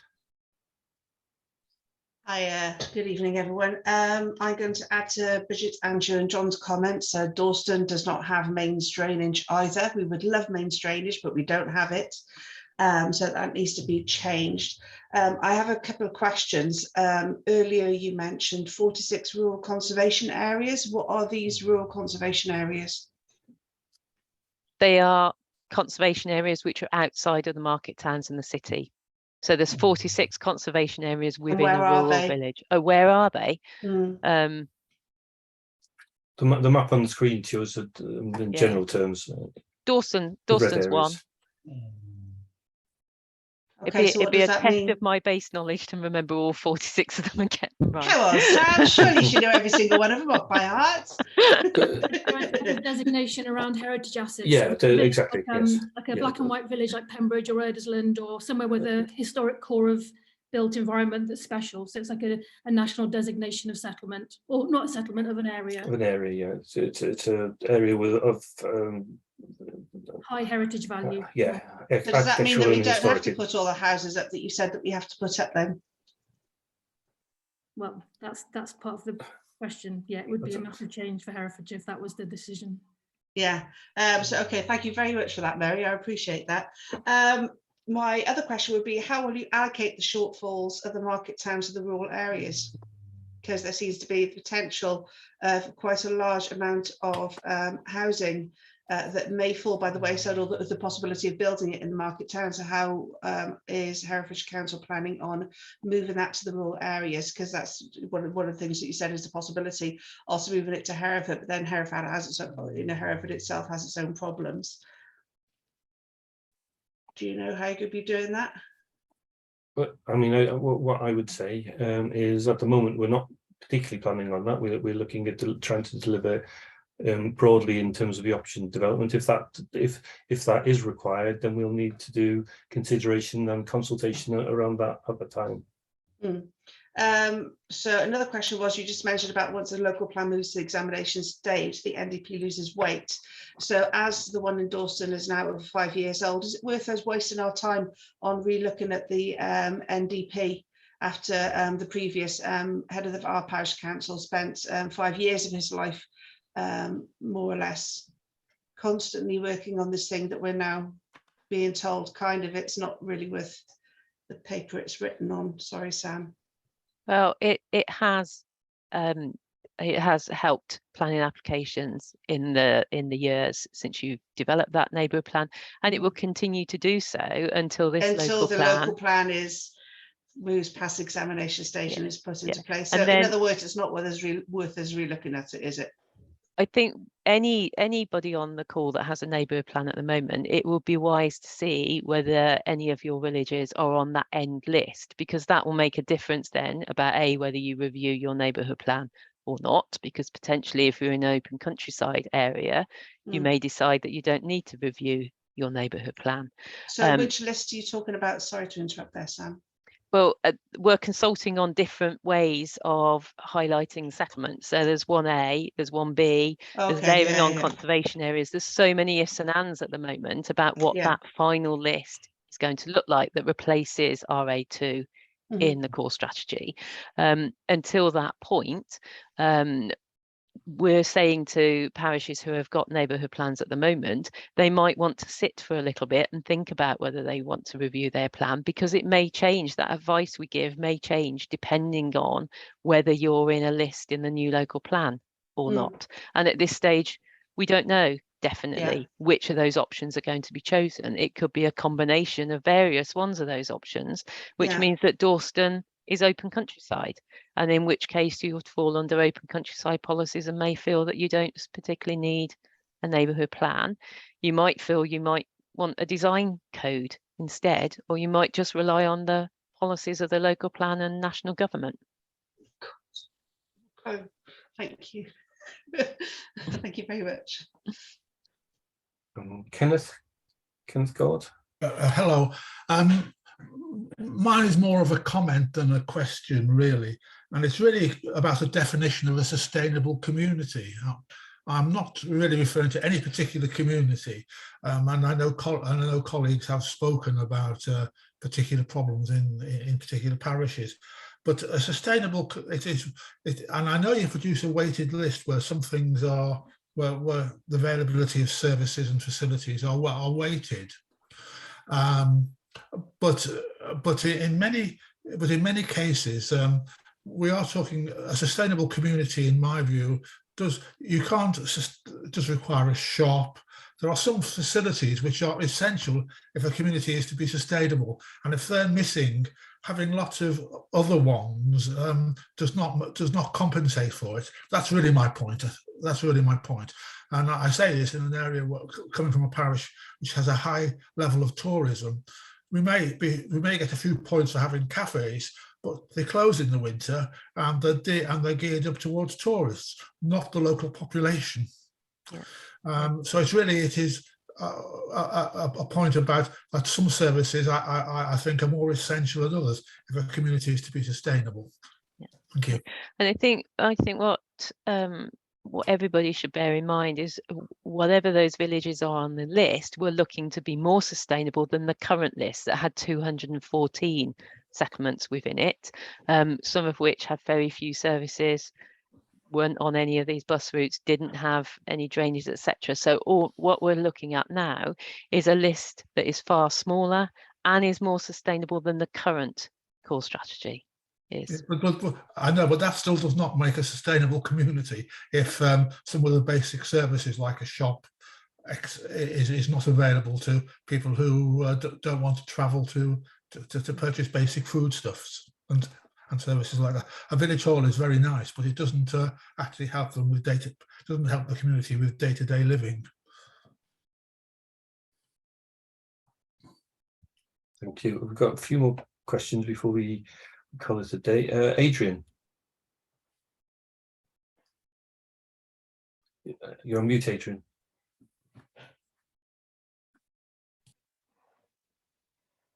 How's that? That's it. That's fine. Thank you. Thank you. Jolly good. Okay. I just pick up on that thing about sustainability. I've always considered the way the term sustainable was used in the previous core strategy to resemble Orwell's description of the misuse of language. I believe I'm correct in saying from the statistics that 2/3 of the houses built in the 10-year period between 2011 and 2021 have actually been built in rural areas.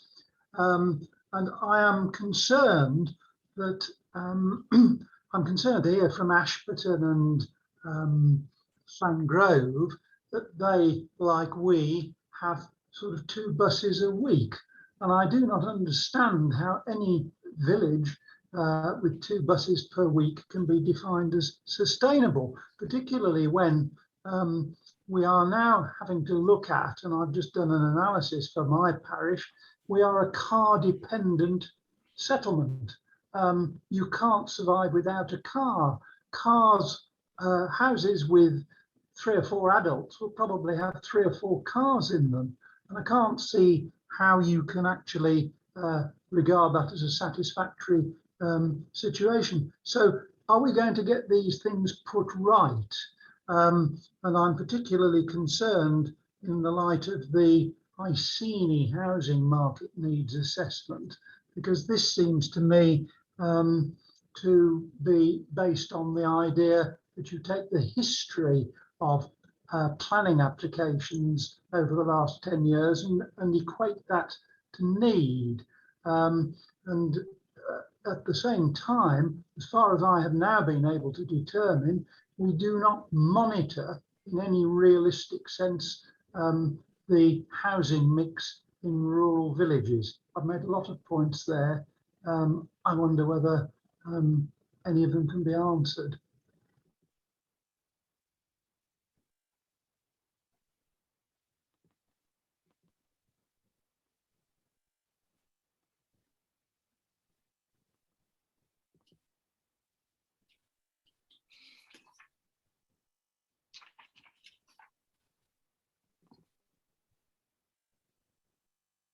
Sorry, Kev, can you pick up the Iceni report comment? So, well, the Iceni report followed, was undertaken following a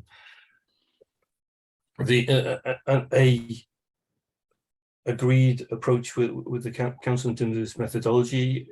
It produces I think a sound evidence base in terms of the overall levels of need and across the county.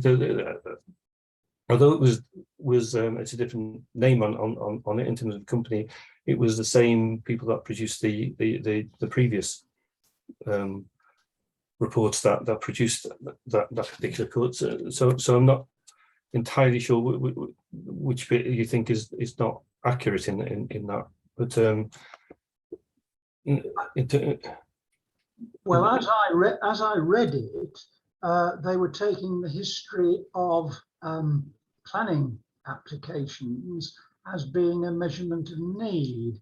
And the whole thing that worries me about the government approach, as it worried me about the core strategy approach, that so much of it seemed to be not actually objective, but done by algorithms. And I think that if you look at the so-called standard method with its affordability uplift factor, that doesn't seem to me to be objective. That seems to me the application of an algorithm, in just the same way as the allocation of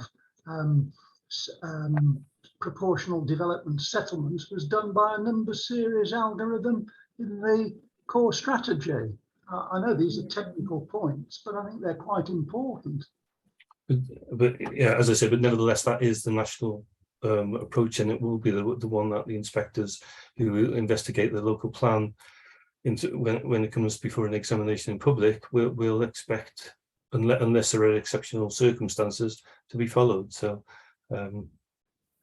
yeah, that is where we are in terms of that the approach there. And unless the government change their mind in the next few months with the new levelling up bill, which they've sort of hinted at, but we'll see what comes out of that. Well, all I can say is I have received an assurance from Sam, and I hope it'll be backed up, that in terms of dealing with allocated sites under our current NDP, we should be looking at the original Herne housing market assessment and not the Iceni one. Can you confirm that again this evening? Sorry, can you just make the point again? Sorry. Well, I mean, basically, we tied into our neighbourhood development plan a requirement that developments should, on our allocated sites, should actually conform to the housing mix identified in the Herne housing market assessment of 2013. And yet we have now received a planning application for one of these, which uses the Iceni housing market assessment. And what that has the effect of doing is multiplying the number of bedrooms on that site to a level which we consider unsustainable, and we would not have accepted the examiner's requirement to put that number of houses on the site had we thought that kind of housing mix would be coming down the line to us. Well, the policy that would be applied is H3, and which indicates that generally the latest local housing market assessment provides evidence of a need for an appropriate mix and range of housing types and sizes. That's what the policy in the core strategy says, and clearly the Iceni report is the latest. So you are saying then that actually we should now be living with the Iceni housing market assessment and not the Herne one, despite the fact that that is the one we quoted in our policy in our NDP. The policy does talk about 50 though. So 50 units, doesn't it?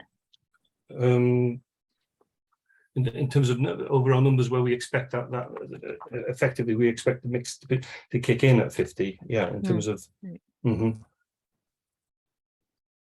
Yeah, well, I mean, we're looking at a site of 15. Right. But I mean, generally, it's the most up to date evidence base is considered, is my view, but.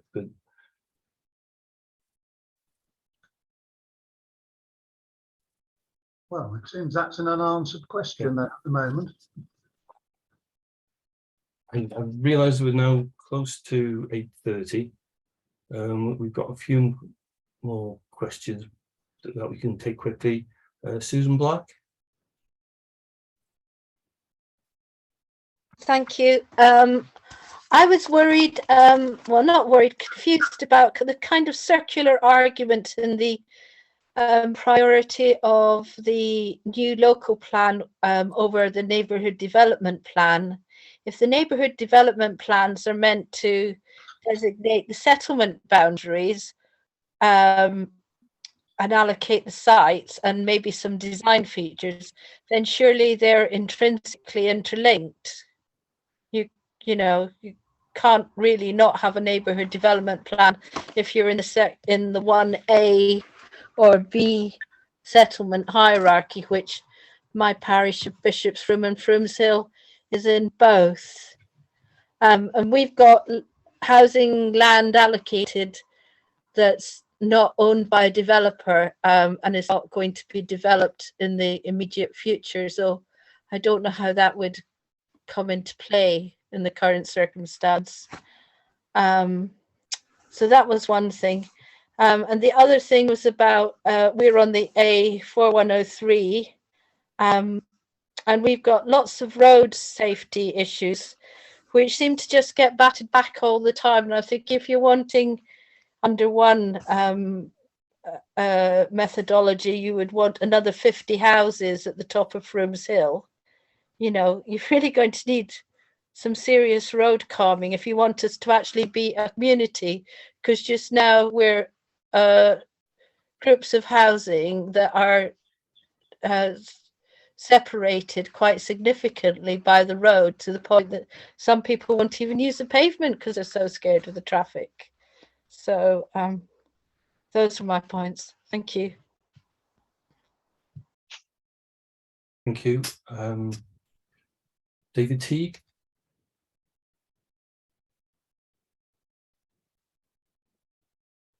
Yes, good evening. I'd just like to pick up on option 3, which refers to the provision of affordable housing, local need self-build and community-led housing. I'm not quite sure why affordable housing fits into that option.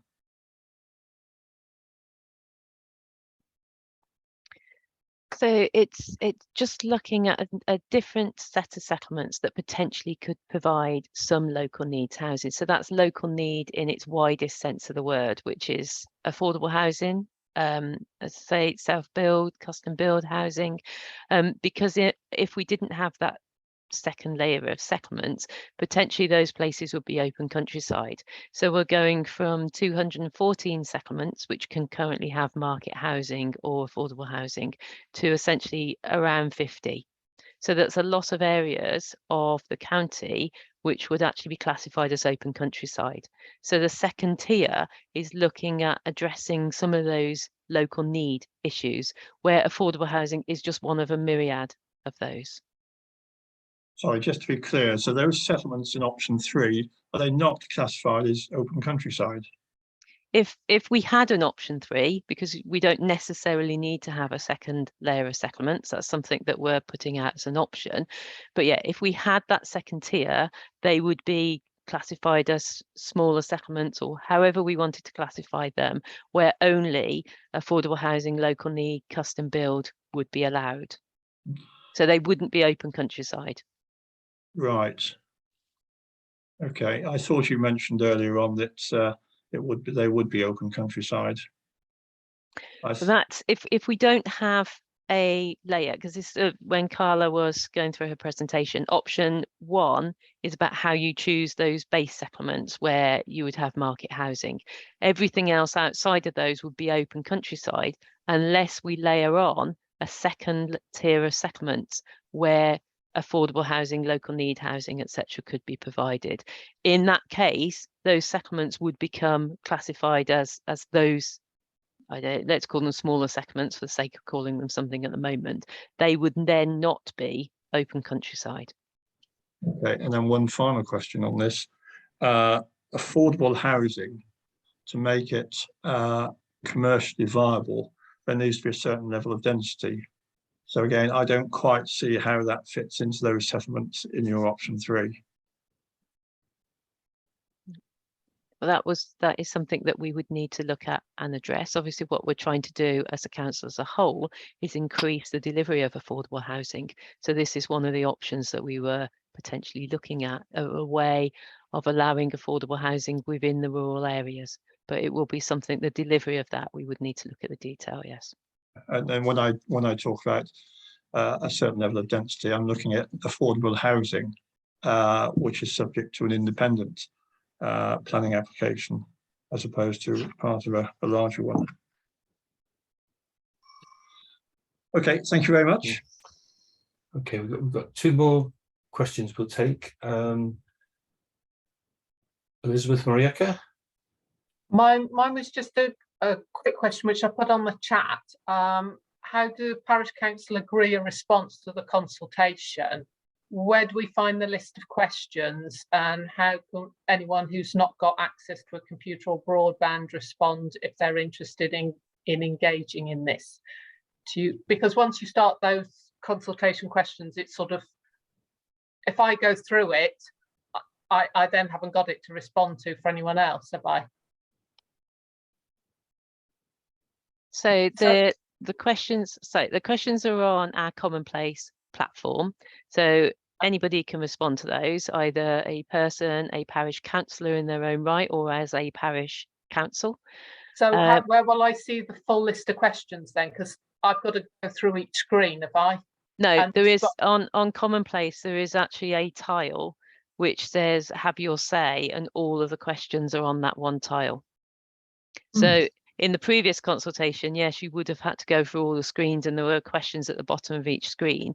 For this consultation, we've listened to that feedback and we have just put the questions on one tile. So you can just open that tile and see them all. So which tile is that then? Yeah, I think it's called have your say. Let me just have a look. I've been looking for it tonight and I'm not. Right, so it is the one with, it's called place shaping questions, and it's like a purpley background with what look like light bulbs with question marks. Right, I'm on that place shape. Oh, it's right down the bottom, is it? So when I click on that, it asks me, I've got to then click through, rank the strategic areas in order of preference. Yeah, yeah. Right. So it's just, right, okay. Is there any way we can make it, these tiles are very, I've done a lot of your consultations and I don't know about anyone else. I'm struggling to find my way. What are the most recent documents where the consultation is?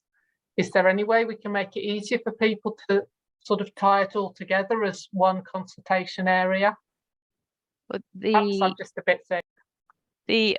All of the tiles are there for so there's an overview of the plan, where the events are, the consultation feedback so far, the play shaping questions, and then all the play shaping papers broken down area by area. And then at the bottom is all the previous consultation responses. Right, it's just I've had to ask you where to find it and you've taken me to a page and I can scroll through it, but it's not easy to find for people. But you know, I am finding this when I clicked on it to find it quite sort of, as people have said, they couldn't see bits and pieces. It's not like all in one particular area. Okay, thanks. Sam, is it possible for people to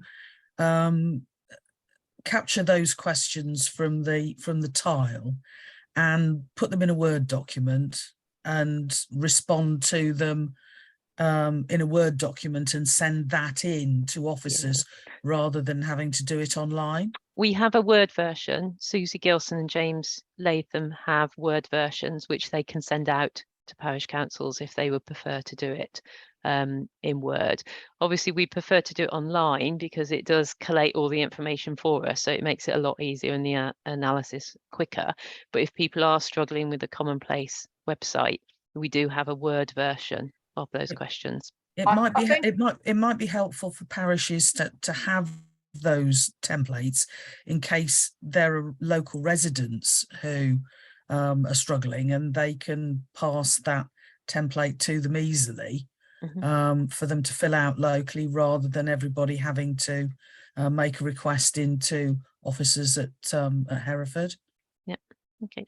I don't think sending out a Word document would prevent parish councils responding online. You can send it out and say it'd be great if your clerk could respond as a parish council, but it would enable us to get consensus around answering each of the questions as a parish council, which we can't do unless the clerk's going to sit there in a meeting and we work through line by line, which we ain't going to do, sorry. Yeah, no, I understand that point, Liz. It's getting that parish council collective view, which is more difficult to do with the online setup. Yes, so if that could be sent out to parish clerks, that'd be really great. Thanks, Dan. Yeah. And last question, Mary, you've been sitting there for a while at the top. I'll try and be really quick because I know you're kind of needing to go. So I know that I am slightly probably a bit different because I will need to use these policies in my professional capacity as well as being a parish councillor. And being a Herefordian, it obviously gives me a sense of, basically I'm interested in the strategic element of it as well as the kind of delivery of the policies themselves. But I was so shocked by the rural areas changes. They're so dramatic and so kind of definitive in how they've been determined. I wondered if there's any way of kind of maybe having a rural working group to just thrash through what is going to be done, because it's going to last an awfully long time and it has a huge impact, probably the greatest since the Second World War, really, on rural areas. And I always feel that sense of responsibility that I've built my house in a rural area where I've lived my whole life. I'm next to my parents and my kids have gone to a lovely village school and I've enjoyed all of the huge advantages of rural living. And I'd hate to think that I somehow had been part of a set of policies that prevented other young families from doing the same thing. And I know we talk about sustainability a lot. We very rarely talk about the good things about rural living. And I strongly disagree that living in a rural area or a rural village is less sustainable than living in the middle of Hereford. So if possible, I'd love the opportunity to have more people looking at it from another perspective, maybe from people that live in rural villages or have had a long kind of, I don't know, interest in planning policy and what that has done to how Herefordshire functions. You probably know Erdersland's been taken out of the settlement list altogether.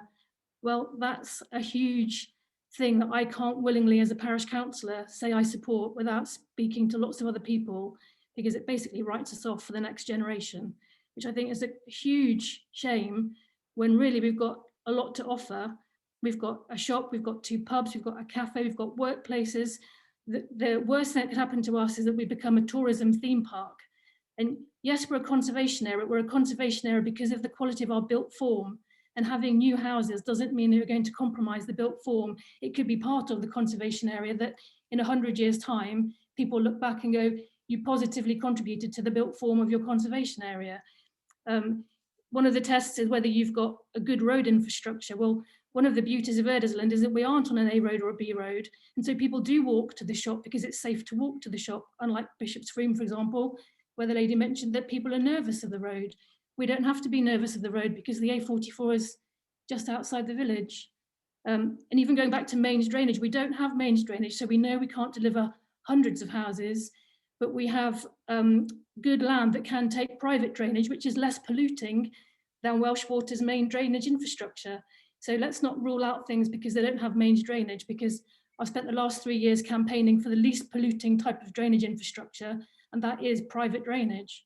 So there are loads of things that kind of have been not decided, but they feel like they've been decided without people being able to give an alternative perspective. And I really feel, reading through the consultation documents, that perhaps people don't understand how we live in rural areas. So I work a mile from where I live, but my kids went to a primary school a mile from where I live.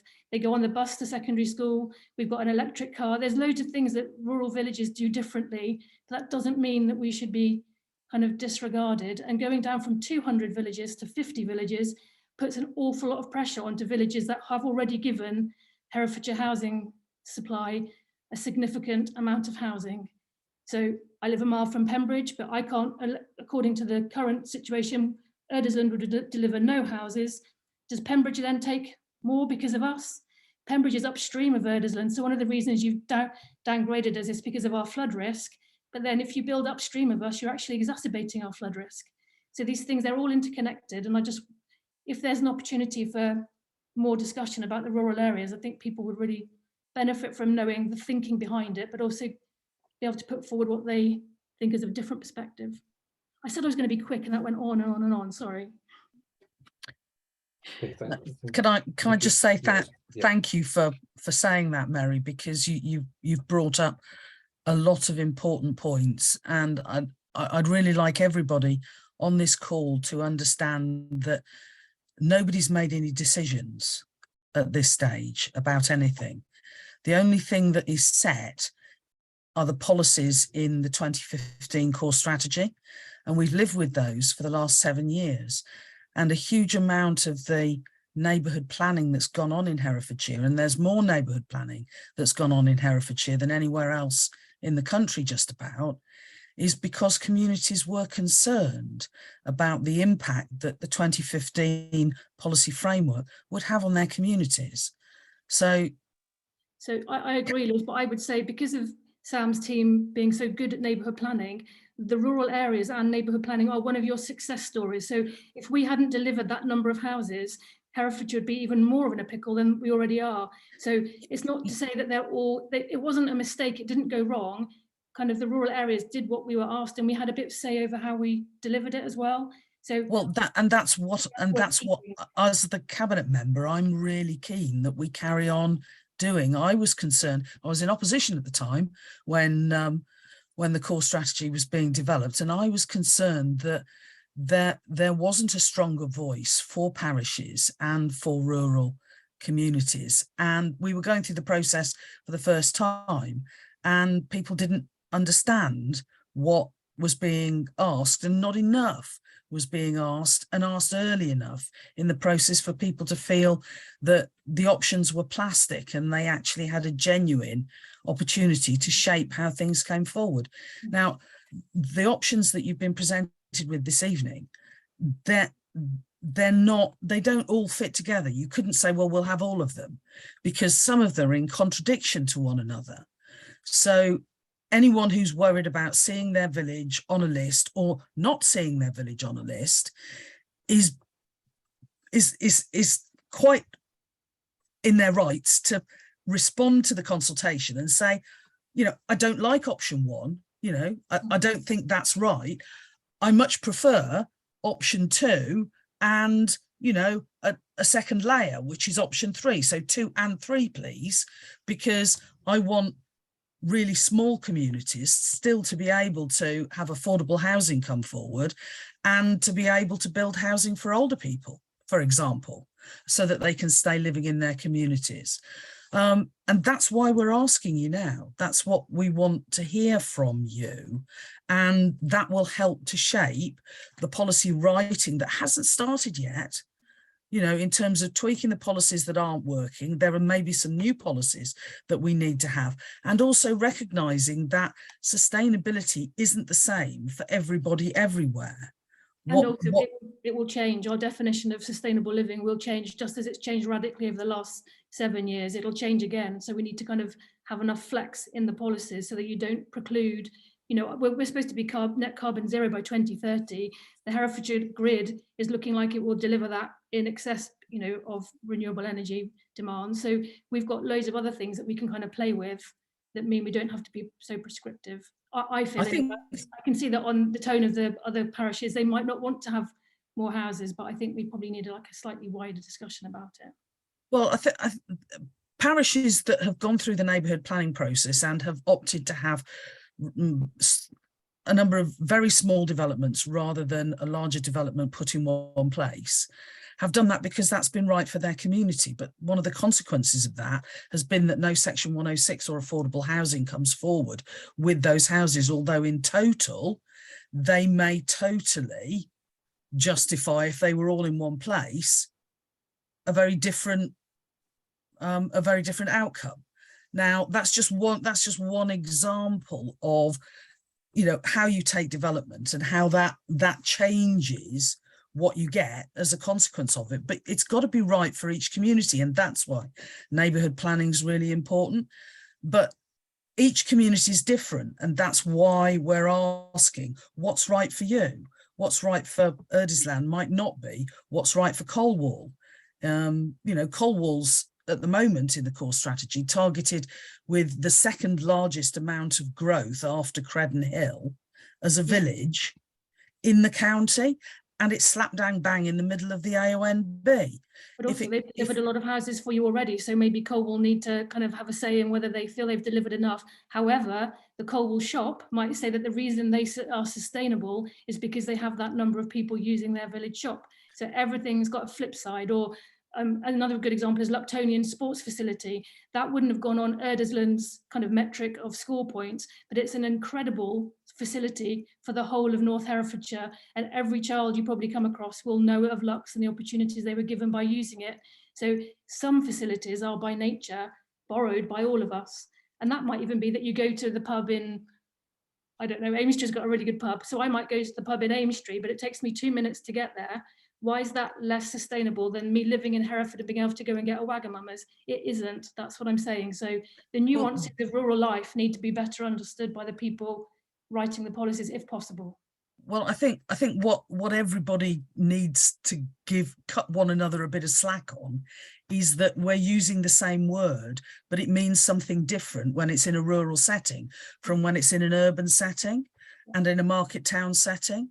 And I think maybe we need to have, you know, sustainability A, B or C or something that, you know, just makes it absolutely plain that we're using the word, but in the context, it has a very different meaning. Yeah, it could work. But you're right. I mean, there are some villages that, you know, may choose not to, you know, opt for growth, and, you know, they've got a school now, but, you know, because of the amount of growth in that village and in the surrounding catchment and so forth, that, you know, over a 20-year period, there doesn't need to be a school there for the future. And I think that's part of what are the consequences of the choices that we're making now. But don't forget, although we're looking at a 20-year plan now, it will get refreshed another 2 times before we get to 2041 at least. So this is iterative, and the issue of what sustainability is and how we address climate change will evolve with those updates. But this is the first update that we're doing now on a plan that, you know, we've lived with and learned from, and, you know, like in parts and dislike in other parts. And now's the opportunity to change that, build on the stuff we like, change the stuff we don't, and recognise that there are new things we need to take into consideration. Thank you. Thank you, everyone. Thanks everyone for the contributions tonight. It was really good, and a lot of people have hung on to the end as well, so that was good. We'll, as Sam said, this is being recorded, so that will be made available. And I know there's probably some things in the chat that I've not had time to look at. We'll try and look at that and respond to as many as we can as well. But thank you everyone for taking part tonight. Again, the last thing is we've got just to let you know where we'll be on our road shows in the next few weeks. Sam, have we got that? Just to next is it the next slide? I think it's next slide. Yeah. So the team are planning to come out to local communities. These are drop-in events, so if you see 10 till 12, it doesn't mean it's a set piece. It's actually we'll just be in that location from those times. So members of the team will be in the marketplaces or in village halls around the county for people, member of the public, to come and drop in to ask us any questions. We'll also have our phones to show you how to use the commonplace system, and an exhibition boards so that we can talk through some of the options as well. So please encourage as many of your parish councillors and local community to come along to one of those events. Thank you, Sam. And thank you everyone for taking part. We'll see you. Bye.